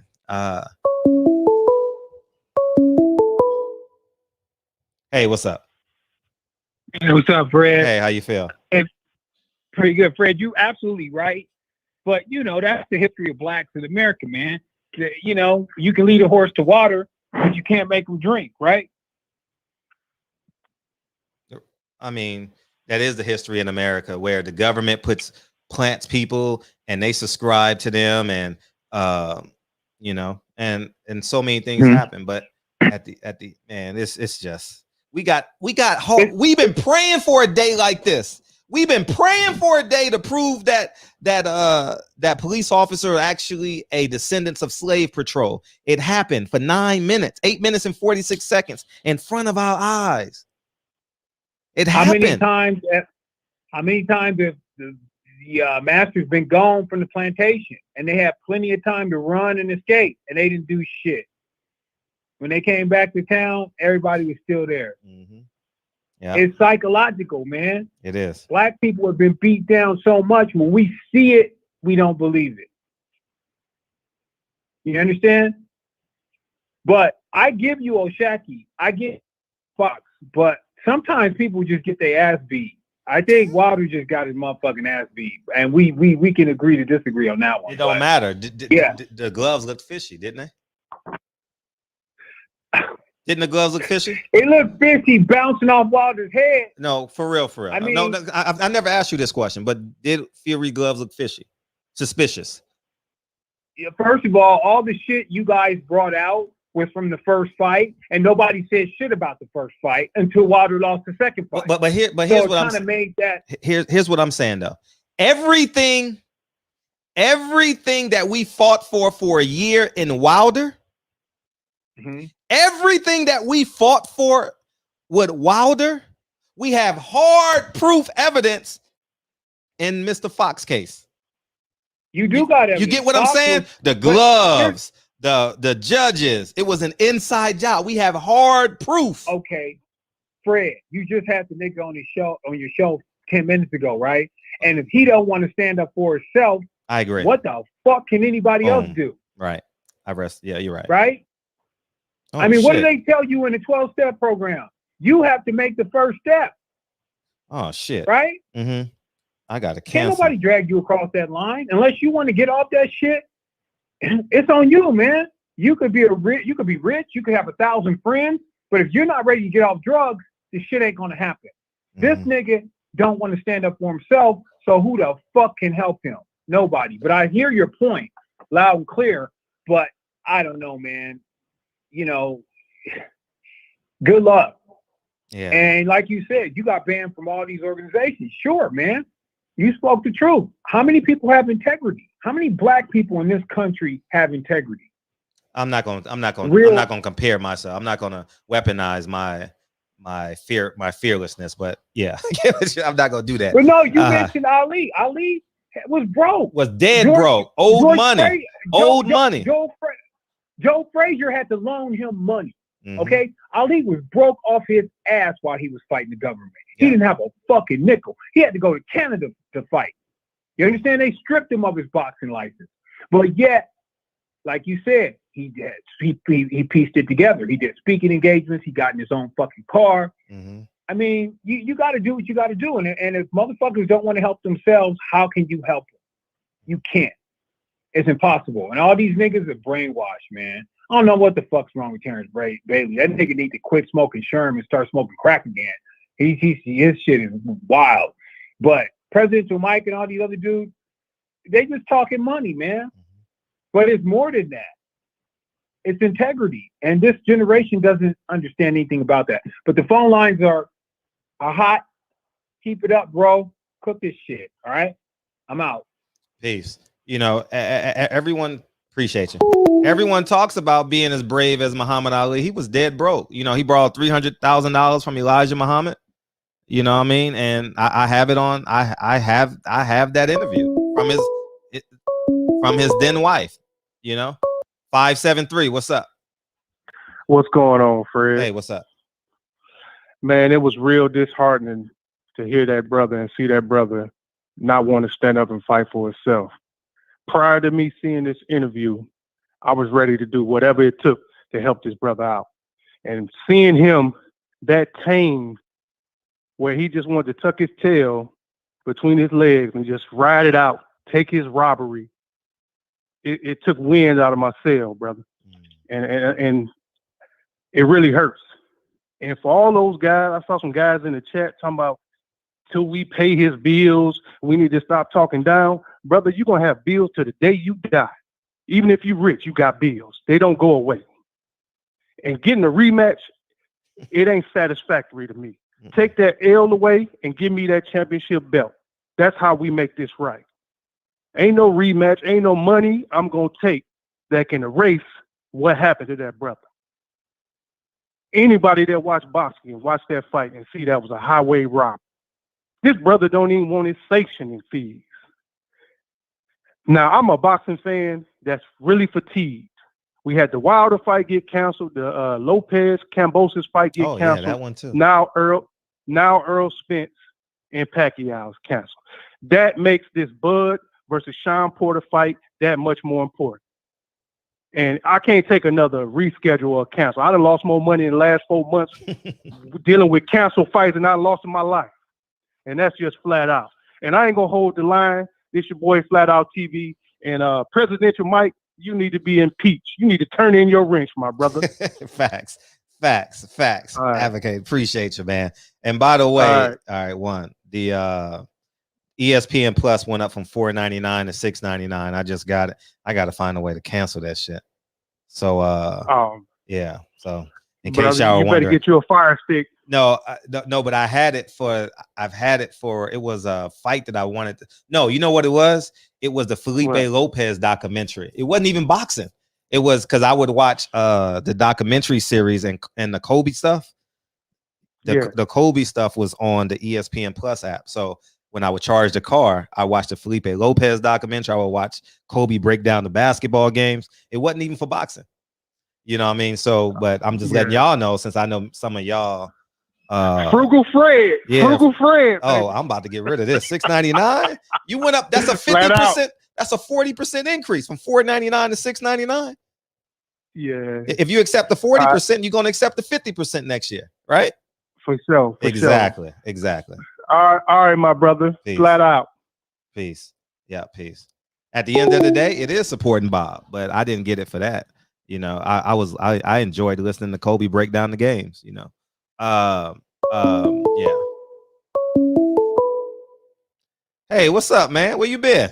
Yeah, what's good with it, Fred? What's up, my nigga? My nerve? What's up with it? Hey, I saw you go live the other day. How you doing? Man, I'm doing good, bro. Doing good. This Ant Fresh, y'all. Shit, I ain't heard man. his voice in a long time. What'd you say? I was letting him know this Ant Fresh because you ain't called in a long time. Man. Yeah, it's Air Fresh for everybody who ain't know. You know what I'm saying?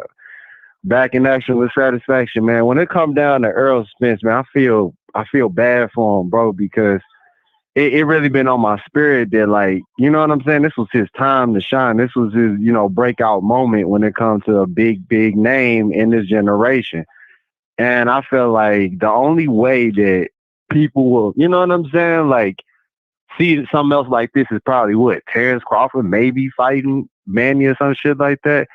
Because some tell me Manny probably gonna, walk off into the sunset after you get done fighting whoever he fight. You know what I'm saying? Like, he about to be president of the Philippines. I don't think he gonna fight that much longer.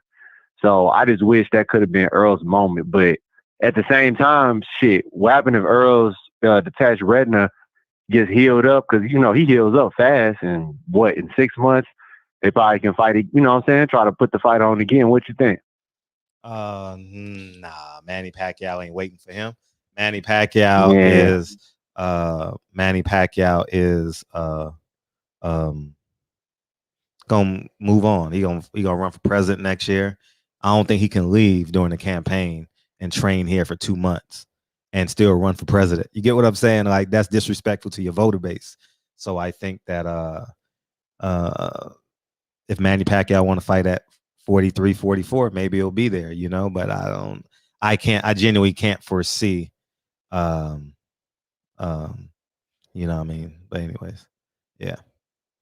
But to be honest, man, that Ugas is going to be a wash. People saying it's going to be an underestimated fight. Y'all sleeping on Ugas.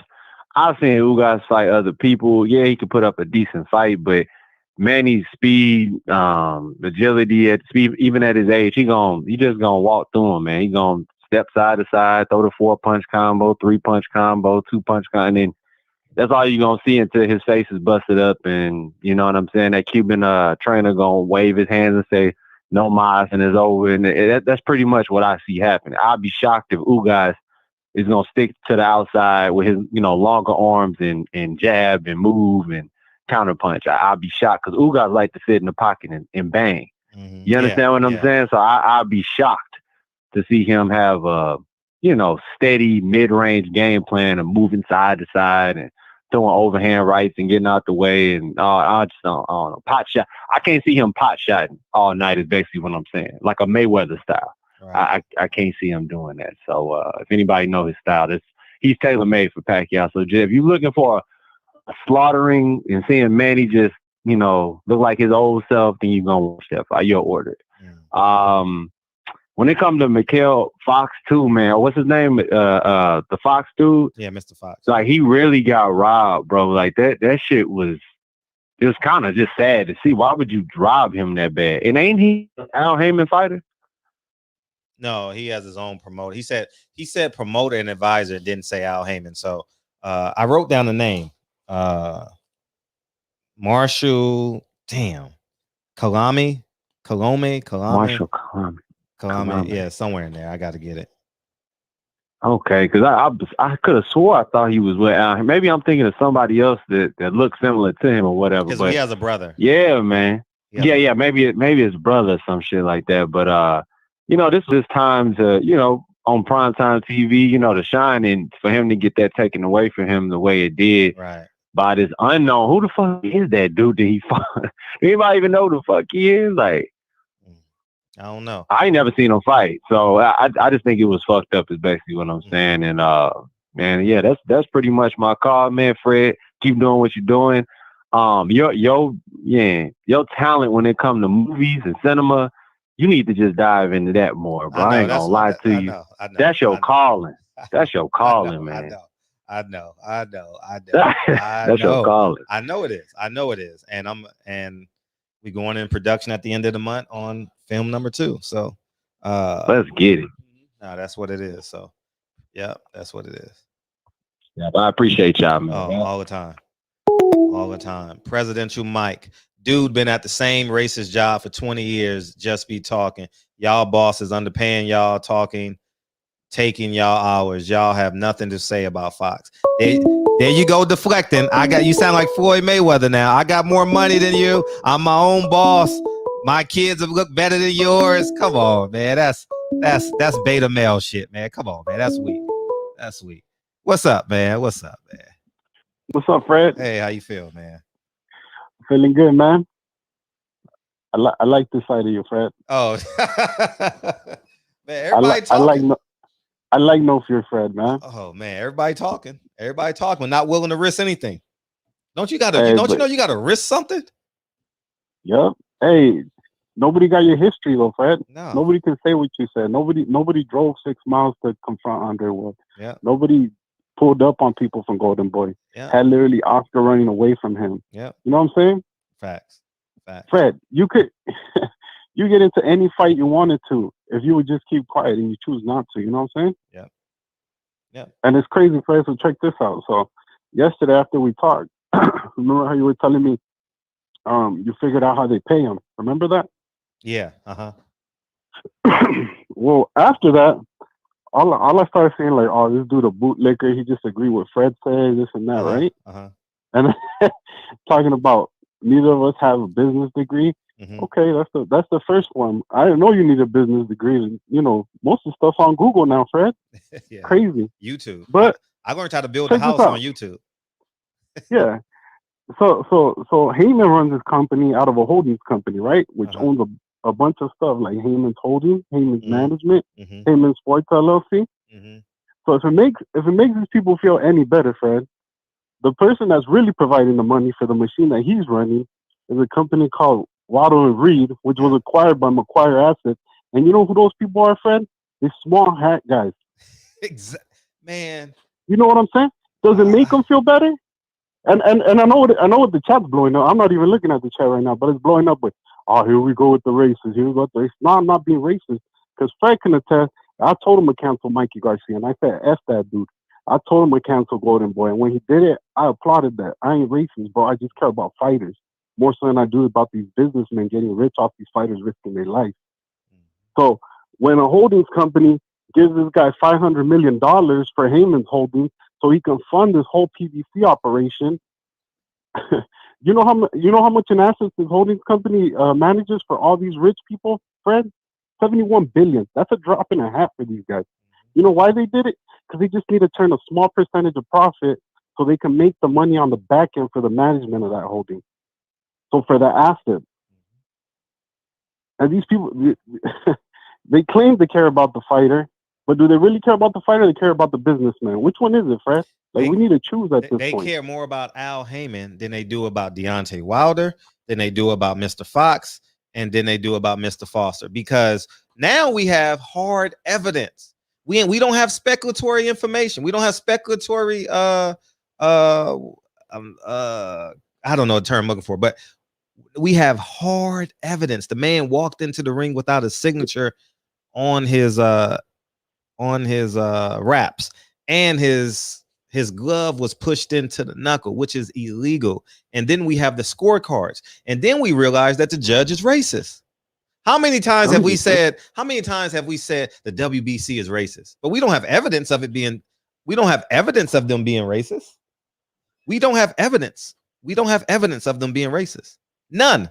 Zero. There's nothing on paper that Mauricio Sulaiman has said.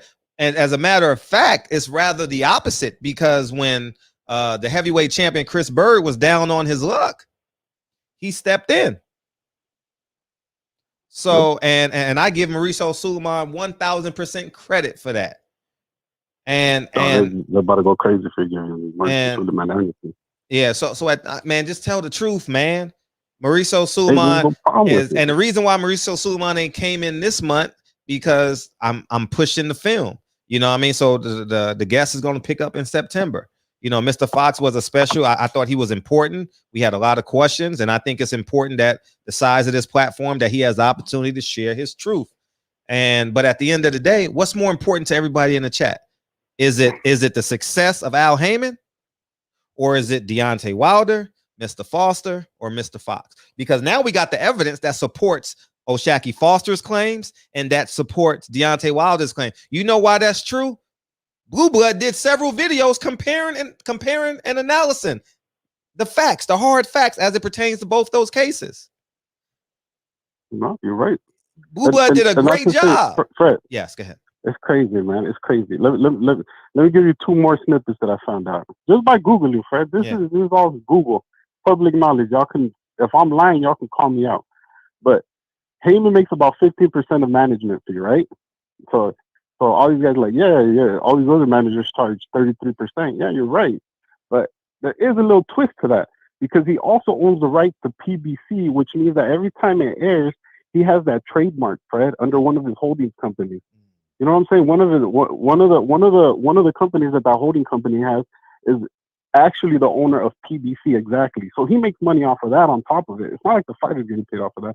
And not to mention, I haven't proven this yet, but I'm pretty sure that he's charging a management fee on those assets that he's borrowing from that bigger company that I told you about, the Macquarie Asset Management. So he's making the 33% regardless, friend. Oh, you he's know definitely getting a management fee because that's what Jay Morrison did. Exactly. That's friend. what Jay Morrison did, and he squandered $10 million of people's money, even Nipsey Hussle's money. Fred, I mean, there's so many places that the money comes from that if you just take a little from everywhere, you'll make a big pot. So, I mean, hey, Fred, I applaud you, man. I don't care what they say. I don't mind. It is what it is, man. I like fighting. Yeah, nah, who cares? I like this. I like this, man, because you're looking out for the fighter at the end of the day. Yeah, it don't matter. Yeah, they care more about Al. They care more about Al and PBC than Deontay Wilder, than O'Shaquie Foster. That's why I said people don't really want to fight, man. They don't really want to fight because it causes it. You have to choose a side to fight. You have to choose a side to fight. And they still want the PBC fighters to fight, but you want to protect the fighters. No, we fought for Dion. I mean, how many times do I have to say? Anyways, I'm being repetitive. I get it. You're right. Yeah, no, you're right, Fred. These are the same fighters that fight once a year, Fred. Get one payday, $3 million. You know why? I mean, it's all they don't want to look into it, Fred. Look into it. Why do they fight once a year? Go look it up. Y'all find out some truth. They don't want to know the truth, though, Fred. No, that's the truth of the matter. So you keep calling it out, Fred. It is what it is. Yeah. If they want to listen, they don't want to listen. That's on them, man. Yeah. But I mean, every time you don't listen, you're showing your ass, man. So facts for all these people. Facts. All right, Fred, man. Stay. Keep doing what you're doing, bro. Hey, you know I love what you do, so I'm gonna keep supporting, brother. Appreciate it. Thank you. All right, man. Yep. All right, brother. One. And I remember Eddie Hearn saying, it wasn't me that approved it. It was the commission. 2 days before the fight, the commission approved it. But you know what everyone else did, including myself? I blamed Eddie Hearn. So I went to Arlington, Texas to go get him. And y'all, Eddie Hearn said it wasn't me. I asked Bob Arum. It was Eddie Hearn. But y'all said it was Eddie Hearn, but Eddie Hearn said it was the commission. But how did he get into the ring? Who put the fighters together? Who puts the cards together? The Louis the Coopers don't put the cards together. He ain't got the money to pay for that card. He don't have the connections to Fox. Al Heyman is the connection to Fox. You know what I mean? But anyways, I know the truth because I don't look up to people like that. I don't look up to people. Y'all do, and it's okay. Y'all go right ahead. But I want to see y'all. I want to see y'all put y'all foot to the pavement, put y'all money where y'all say y'all mouth is, and stop being internet revolutionaries. And do what you say I'm not doing. Because I failed. Because I didn't change the sport of boxing. I failed. I did my best. And nothing I did changed the sport of boxing. So at the end of the day, I ask y'all. It's y'all turn. I got movies to do. Movies to promote. That's what I'm on right now. And obviously I'm doing a damn good job. 3 film festivals in 8 days, and Netflix reached out to me. So I'm doing a great job. 2 black film festivals, 1 everybody else. So I think I did an extraordinary job. You know what I mean? My kids are producers on the project. I'm doing an extraordinary job, man. You know what I mean? If I get 1 award, my kids become award-winning film producers, and they get to have that title to the day they die. Boom. We winning. There you go. So, I mean, it's up to y'all. Presidential Mike, you do it. You do it. You do it. I want to see you attack the sport. I want to see you create change. I tried and failed. Crashed and burned. All you gonna do is super chat and say Fred don't know what he's talking about. But I want to see you change the sport. I want to see you make an attempt to change the sport of boxing. Make an attempt. Make an attempt. You ain't making an attempt. I know. Deflect. Y'all ain't got no jobs. I got a better job than you. Y'all working for a white boss. Come on, man. That's some weak shit. That's something Floyd Mayweather would say. Man, y'all just go ahead and stay on your mental island. You know what I mean? I know the truth. And the truth is, if we want change, guess what? The seed got to germinate. And you know how a seed comes through earth? Pressure. Muhammad Ali is the greatest for a reason. Muhammad Ali wouldn't have went back to the WBA. Muhammad Ali says, if there's 100 snakes and there's 10 good snakes, I'm killing all the snakes. Malcolm X says, if you stab me, if I got a 9-inch wound and you stick the knife out 6 inches, and what the 6 inches is, hey, we'll give you a rematch. We'll give you a rematch. That's a 6-inch wound. No, but the wound is 9 inches. Yeah, I know. So, let me hang up this call. Anybody want to beam in?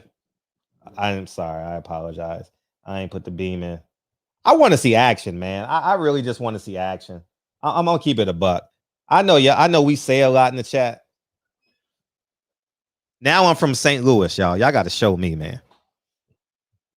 Y'all got to show me. All this revolution, all this internet revolutionary stuff. Y'all got to show me. Show me. I want to see this. Really. Yeah, I know. I've done it. I've got on planes and did it. I don't care who's at fault. And I want to see it. Y'all got I think Eddie Hearn will be here when the next Canelo fight in November. Save your money now. Save your money. I want to hear no excuses. Eddie Hearn is the problem. Bob Arum will talk to anybody. He will be in Vegas this weekend. Maloney is fighting somebody. Bob Arum will talk to everybody. He will talk before the fight for an hour. He will talk after the fight for an hour. He will talk before the weigh-in for an hour and after the weigh-in for an hour. Bob Arum is probably the most excessive,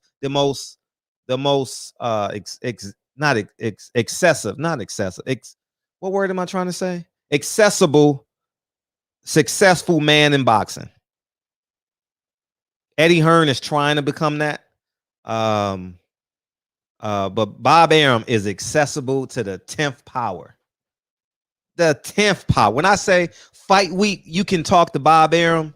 You can talk to Bob Arum. Trust me on that. So go ahead. It's all y'all. Have at it. And I think it's a Golden Boy fighter. I think he's fighting a Golden Boy fighter, if I'm not mistaken. Ha ha ha. Ha ha ha. So since there it is. You got it. He's fighting a Golden Boy fight. So someone from Golden Boy is going to be at that fight. So all the internet revolutionaries, Team DB, y'all want to make change? Instead of typing in the chat, Fred is wrong, Fred is this, y'all be the change y'all talk about. Because I tried and failed, crashed and burned. I'm out the race. I'm going to do this movie at the end of the month. It's called You're Next. And that's what I'm doing.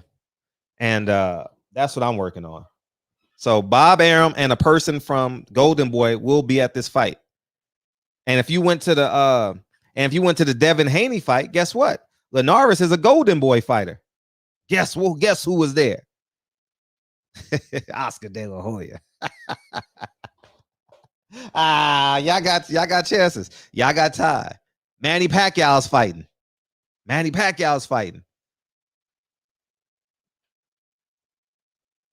So between this week and next week, y'all got a lot of time to be real life revolutionaries for the sport of boxing. Y'all got a lot of time. You know what I mean? I wish y'all well with that. Oh, Mean Machine is fighting this weekend. Guess what? Mean Machine is fighting in Texas. Half of y'all are from Texas. Perfect. All y'all that disagree with me from Texas, guess what? Oscar De La Hoya is going to be in Texas with his best fighter. His best fighter right now is Virgil Ortiz. He's going to be there.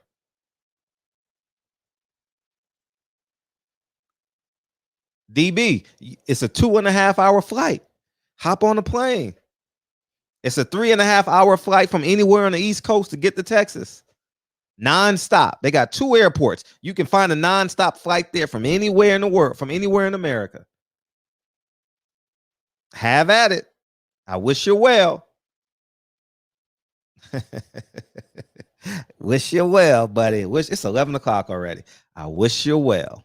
Good luck. I want y'all to win. And you can always use my platform.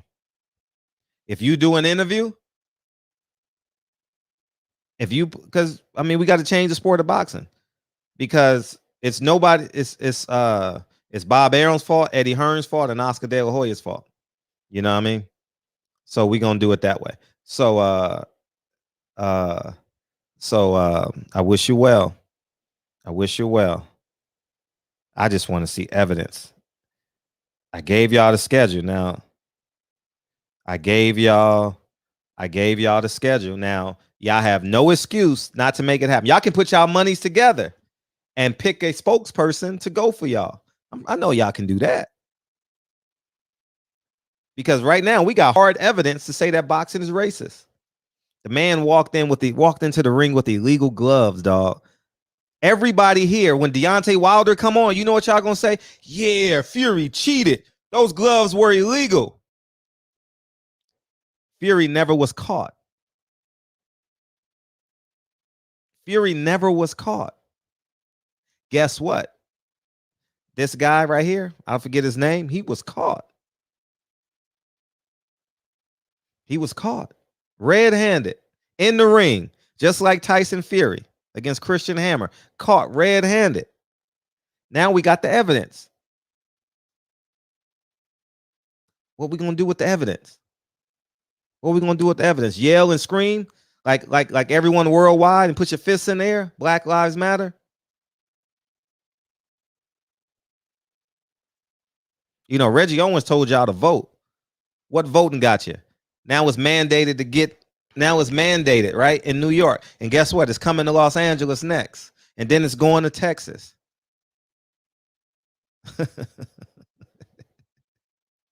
And then it's going to Florida. And then it's going to be all over America. You know what I mean? I don't see no one and that's the truth. No one's willing to fight, man. They just gonna vlog about it. Vlog. I'm not taking that. I'm not vaccinated. I'm not doing none of that. You know what I mean? I don't see y'all at the White House. I don't see you knocking on your councilman's door. You talk a good game. We talk a good game. I don't believe y'all. I don't believe y'all say what y'all type in the chat. I don't believe y'all at all. Because now we got all the evidence we need. We got all the evidence you need. Y'all got all the evidence you need to prove that box is racist. So you can go to your state senator. Y'all can group up. DB's in LA. It's a Democratic. See, you got to go to a maybe. I don't know if it's Democrat or Republican. It depends. You got to research the senators. See if they got anybody killed. Oh, I'm not mad. Oh, I'm challenging y'all. This is fun to me. This is fun. I'm far from mad. If I was mad, y'all would know. Now, you got to research the senators and find out how boxing has impacted their life on a personal level, right? Like how Al Heyman got into boxing because of his brother. You understand what I'm saying? So at the end of the day, do your homework, do your research. DB will be the spokesperson because he's speaking for all y'all that disagree with me. Y'all put y'all money together like we did the $300, which I still have, which is a total of $2,900. It's still in the sky. I haven't touched it. It's still there. We still good. Y'all can do that for DB and Presidential Mike. And then guess what? Y'all can take this case to your senator, to the state senator that y'all pick. You got to do your homework on the profiles and present the case to them. Don't send an email. Schedule a meeting. Don't tweet.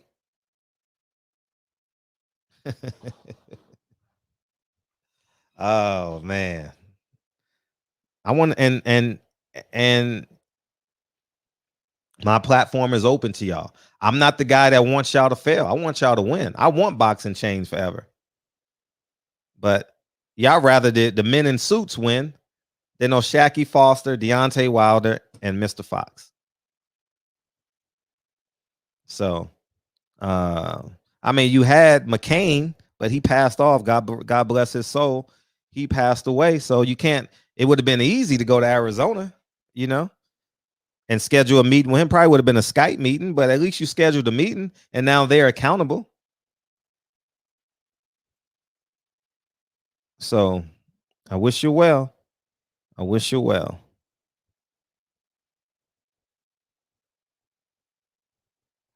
And yeah. Yeah. So we done? We cool? No one's calling in? DB, you want to call in and end the show? Oh man. Don't tweet, go greet. I like that. Don't tweet, go greet.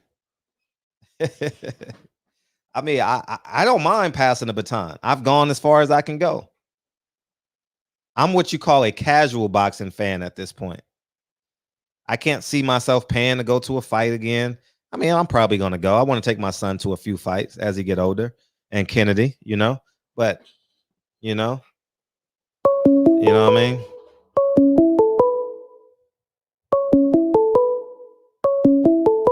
Yeah, what's up? What up, what up, what up? Man, I'm trying to make this damn this pad thai. And I used some spinach noodles last time, and now I'm using these kale noodles from this brand that I never had before. And you know, of course, it's saying boil them for 6 minutes, and shit, after 6 minutes, man, they still feel hard as a rock. The damn sauce salty. I'm like, I went all natural, made everything myself the last time, and the shit came out good. And I try to switch it up just to see how it's gonna come out, and this shit is not looking good so far. But pad thai, one of my favorites, man. I like some Thai food. Yeah, when I get in the mood for the Thai. Yesterday, I think, I can't remember which one it was, but I think it was, we talked about video yesterday. Now today I was just thinking about, it's two questions. So number one, I heard that KRS-One was next up for the Versus. And I had two people in mind. I'm like, these two people make sense, but I heard it was another person. I don't want to say names yet because I want to ask y'all, who would be the perfect dancing partner for KRS-One in the Versus?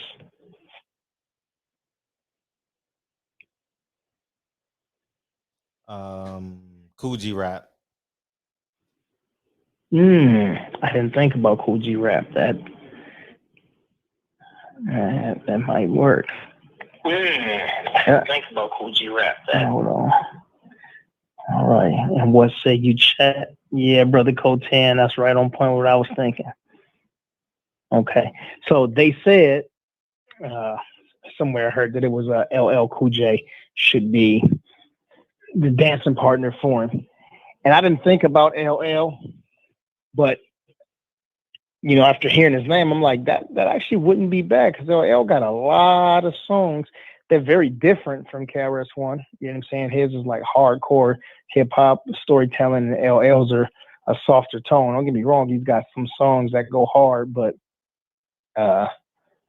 yeah, that would be crazy. But I was thinking in my mind, Rakim or Big Daddy Kane. And those were the two that came to my head right away. What you think about those two? Nah, I don't want to see them. I would want to see him compete against a solo artist. Big Daddy Kane solo. Yeah, I thought you were talking about Eric B and Rakim. I forgot about Well, Big Daddy Kane. Well, Eric B's just a DJ. You know what I'm saying? And I think Eric B, he's not rapping, so he would just be in the back like everybody else. Like, oh, they have a DJ or somebody. Yeah, basically have a DJ for everybody that's spinning their records. So I honestly wouldn't want to see KRS-One in the verses. That don't get me excited. I would want him to tell stories as opposed to. I would want. But I think he would be able to tell stories though.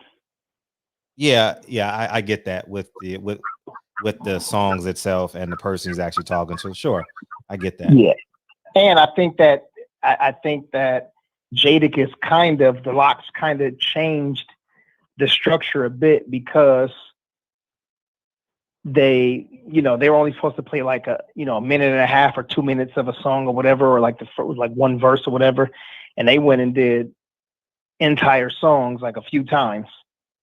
So I think now people are like, well, fuck it, I'm not going to go in there and spit a couple of bars. It's like, shit, I'm gonna just do what I want to do. I'm gonna just have a concert.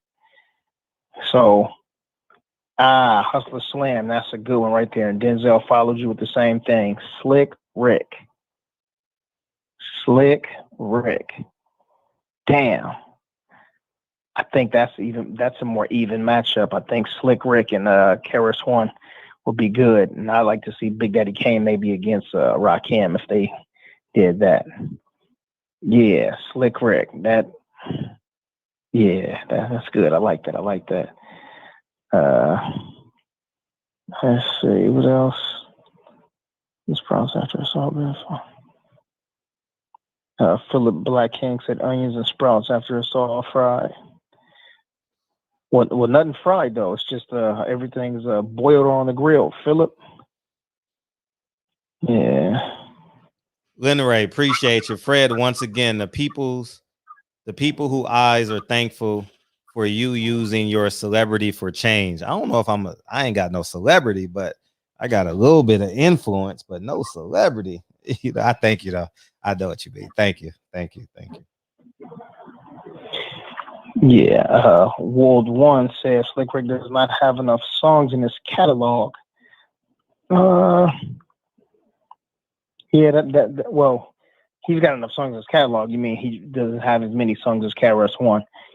Me and who shows? I think it was Mark Nash or maybe Mark Nash or Reggie, but we had the conversation with saying, it was Big Tank, saying that the person should have at least a 20 clip. If they don't have a 20 clip, 20 songs, at least 20 songs deep, then they shouldn't be on there. Does Slick Rick have 20 joints? I believe. I could be wrong.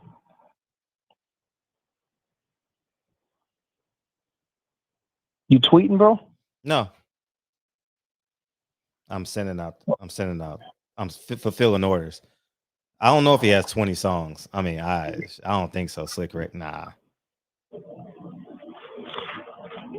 D-Man said Busta Rhymes. No. Busta a different level of that's more new school. We got to keep them even. Let me see. Ryan Cloud said no, he doesn't. And DLG says Slick Rick ain't got that much. All right, well shit. There it is. Dave Jack said KRS-One against Public Enemy. Nah, but it's gotta be a one-on-one. You know what I'm saying? Unless he, had D Nice on there and Miss Melody and you know what I'm saying, his whole old crew. Rest in peace, Scott LaRock. If he had his whole crew, it'd be different, crew against crew. But it's gotta be one on one. With features, he got 20, Ken Lon said. Joe Jackson, Willie D. Now again, y'all, the theme gotta be, because if a person loses to one person versus 2 or 3 people, then it'll be like, well, it wasn't fair.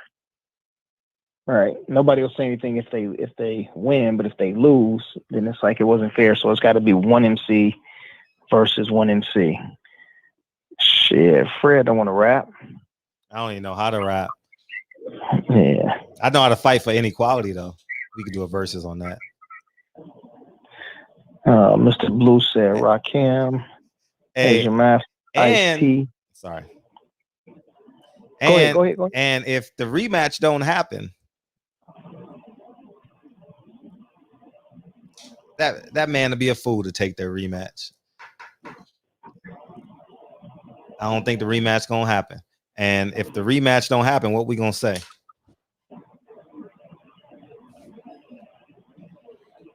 Just asking for a friend.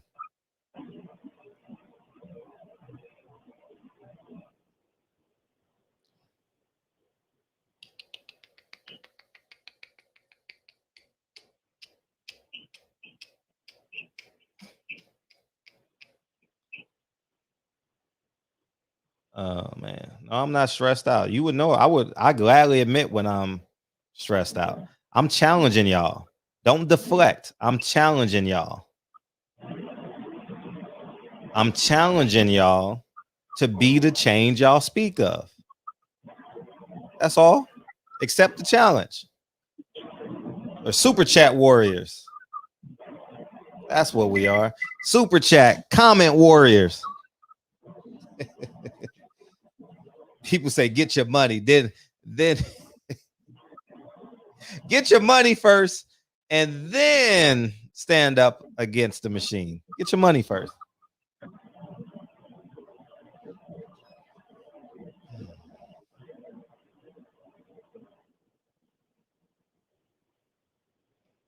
So I want to see it. I want to see it. I want to see Team DB and this 5% do something substantial, physical, besides we just talking on this platform. I want to see it. I want to be inspired. No, don't look to me for inspiration. I mean, y'all don't look to me for inspiration. No, not action. I said I want to be inspired by your action. Yeah. But don't look for me. Don't look to me for inspiration. Just continue being inspired by Fred. I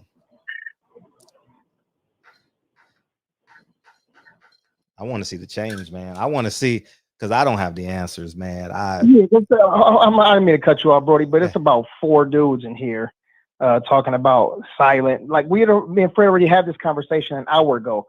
So for you jackasses who just now coming in the shop late, you know what I'm saying, before the door closed, talking about, oh, can I get do me a whole Jerry curl? You late. So we didn't have the conversation already. You want us to keep spinning our wheels, going over the same shit over and over again? Rewind the show.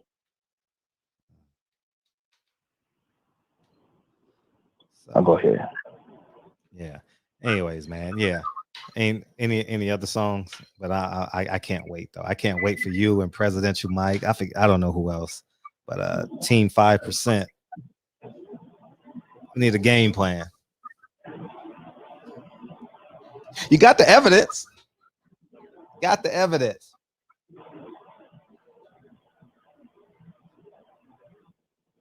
Got all the evidence we need. All the evidence we need to move forward. We got circumstantial evidence with Deontay Wilder. We got actual evidence with Mr. Fox.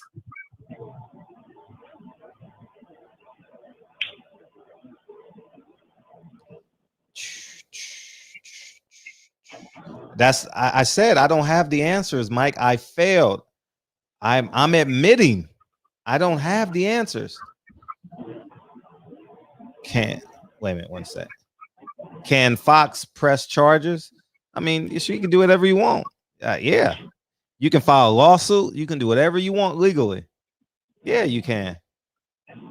Get your bean pie. You funny, man. Get your bean pie. Yeah, man. Get your bean pie and popcorn and go watch Nine Wives. Tell them, Trey. Hell yeah. It's film of the year. Great job editing it, too. Editor of the year, man. Trey, appreciate you, dog. Yeah, man. I don't know, man. I don't know. I mean, we're all over the place, man. We're all over the place as it pertains to, I don't know, man. No, I'm not over the place. So some people don't agree with you. That's when they're wrong. You know, obviously, that's the definition. No I'm sorry, but the people can have their opinions. I've never censored anybody. What are you talking about? I know. I said no censorship, but nobody can disagree with you. Otherwise, they don't know nothing about life. You something else, bro. No, I'm not talking about life. I'm talking about this example. I'm not talking about, don't make this a macro issue. We have an isolated example with evidence to fight the sport of boxing. But no one wants to do it. I'm wrong. I'm wrong. I'm admitting that I am wrong. We got evidence the WBA is racist, and we got evidence that the man came in the ring with illegal gloves. There you go. I was gonna fly to Vegas and go talk to the council. What is it called? The commission. Sponsored by the barbershop. Thank you. That $300. I was gonna take time on that Tuesday and fly up on behalf of the sport of boxing. That's a physical action. I don't have all the answers. That was a team effort. Now I'm looking for a team effort. I think I've exhausted what I could possibly do. And since I don't have the answers and I am wrong, that means if you're implying that I'm wrong, that means you are right. And I am asking you, if you are right, I will support you being right. Now we have the evidence. Take the evidence and create change. Simple. Simple. I don't have the answers no more because I failed. That's all I'm saying. I failed at it. And I don't have a problem with passing the baton.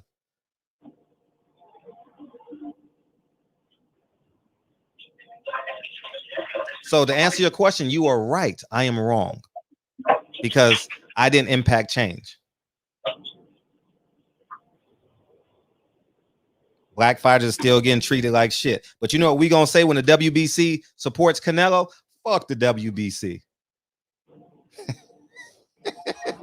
Well, we got hard evidence that the WBA is racist. But y'all gonna say the WBC is racist. We don't have no evidence. Who's y'all? The WBC is. We don't have to talk about y'all. I'm talking about you and your team. So y'all is you and you. Who is me and my team? You and everyone that says I'm wrong. That's who y'all is right now. So if you're wrong about what? Huh? I just told you, you so hard-headed, you don't even understand, you don't even listen. I said this, the last three questions that you asked him were the exact same three questions I had in the exact same order. So how, and I said your response was exactly what my response would be. I know. So I didn't have any further questions after that. So hold on, you so busy pumping yourself up that you're not paying attention to what I said. If I already said that, then how am I disagreeing with you? All I said was when you replied to Presidential Mike, as I said, I don't think that's what he meant. You read the super chat and then you gave your interpretation. I was like, I don't think that's what that's what Presidential Mike was saying. And then all of a sudden, here you are on a tangent. You guys don't fly out. You didn't spend you guys haven't lost no credentials. You don't do anything to affect change. That's what you said. So how am I disagreeing with you when I told you from my own mouth today on this show an hour ago that we had the same questions and the same reply? But because I didn't agree with you on something, because I said that Presidential Mike meant something else, now all of a sudden you going on a tantrum, got to throw a tantrum. No, I'm not. No, tantrum. No, I don't throw tantrum. I'm a mature man. I don't throw tantrum. I either agree or disagree. I speak passionately or passively. Now, the point I'm making is this. The problem is Al Heyman. Y'all think Al Heyman is a god. It happened under his watch. Now, part two to that is that Dillian White Oscar Rivas fight. Y'all remember that? Y'all want me to pull up y'all comments under those videos? That's why I was inspired to go. One of the reasons why I was inspired to go, because it was overwhelming. The boxing public think that he was wrong and he put a man's life in danger. Now, it happened under Eddie Hearn's watch, but Eddie Hearn said it was the commission that gave him the right to fight. And nobody said, no, we got on Eddie. I got on Eddie. But this happened under Al Heyman's watch. So PBC is liable. WBA is liable.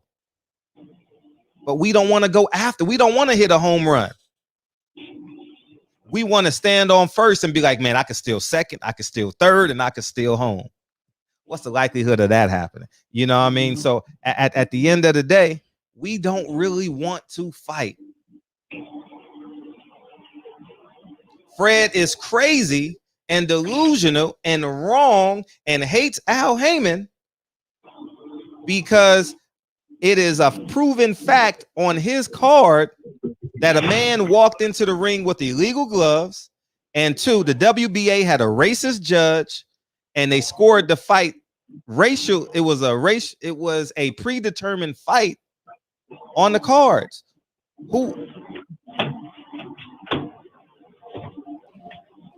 So that means Eddie Hearn is right. It wasn't his fault. It was the commission's fault.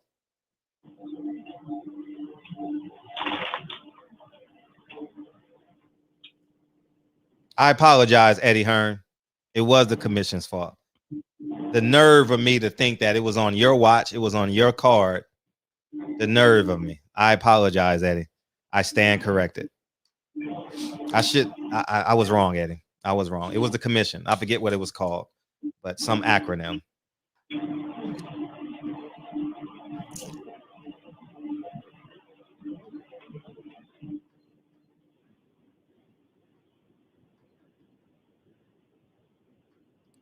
You want to get out of here? You go ahead and finish closing the show. No, that's it. That's all I got to say. That's it.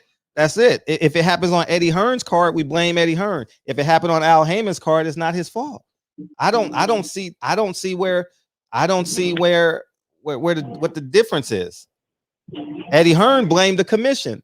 YTTZ or something like that. YZT. What's DOG? What's the name of that commission in the UK? Elda? What's the name of the commission? I remember being some funny acronym. He blamed them, but we blamed Eddie because it was his card. That's all. I mean, it wasn't a PBC card. It was an Armory card. That's what it was. The BBO. It was the BBOC. Thank you, DOG. I knew some acronym. I was way off with DGG. I was thinking of Canada, the airport. So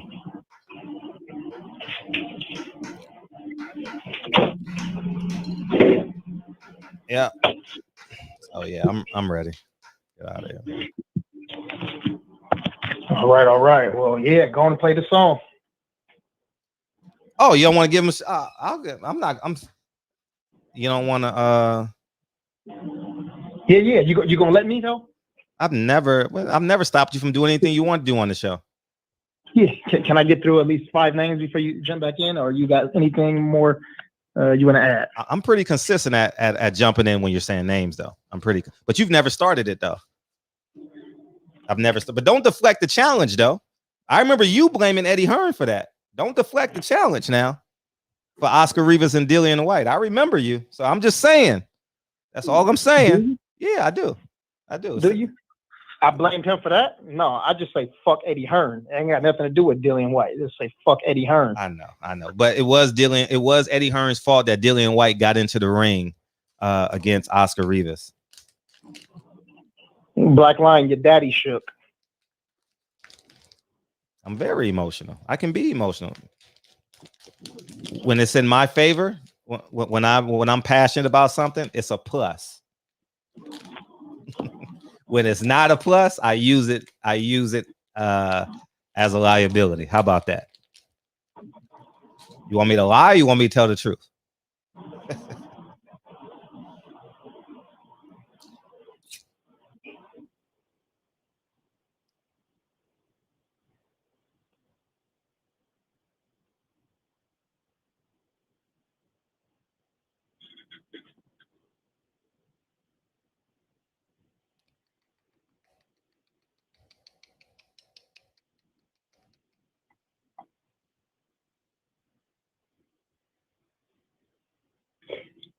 Shout out to Chris H in the building. Chris H said God is good. Shout out to Presidential Mike in the building. D-Man Jr. Big Dose 5-1 Trey in the building. Salute to you. E1K said great show.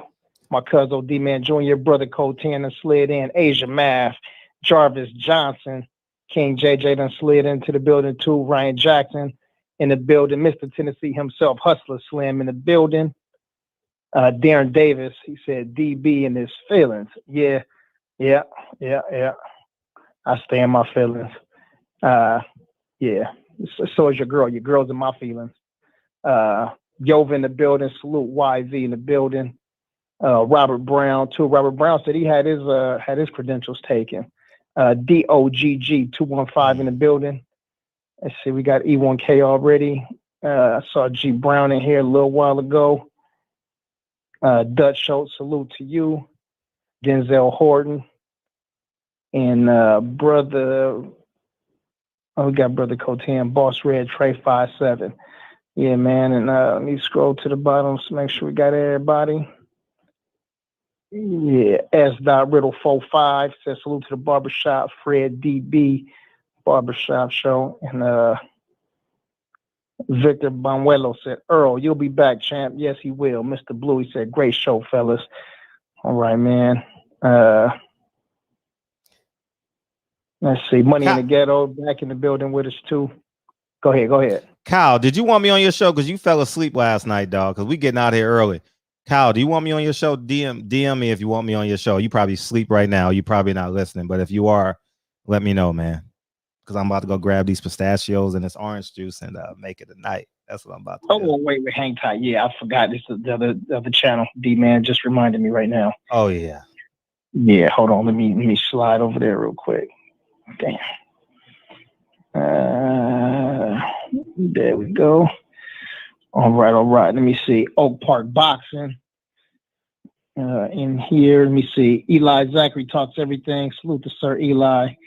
Kendra Bramlett, she says, hey guys, let's not do this. Oh no, me and Fred, we're gonna do that shit at least 2 times a week. Yeah, that's gonna happen. We in the shop. Yeah. Let me see. Payday Boxing, he said ain't shit gonna happen. PGH Big Dog in the building too. Centos Boxing, CUOG. President Jafar, he said Chuck D versus KRS-One. Andrew Charles, salute AC. And yeah, I think we just about got everybody. Box fans, salute. All right, peace, man. That's where we at, man. We're going to slide over to Kyle's. If Kyle can stay awake for another hour or two, and if not, we'll catch y'all back here in the shop in less than 24 hours. We're waiting on Peoples Hernandez to drop still 5 mics. Play the song, fuck! Oh, man. We got evidence now. We don't have to guess or pretend about the WBC being racist, boxing being racist. We have all the evidence we need to take to the DOJ. We got all the evidence we need to take to the DOJ.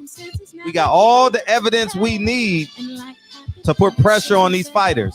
We got all the evidence we need to put pressure on the promoters, the advisors, the managers. Good luck. Thank you. Who's been here late? Thank you, Mike.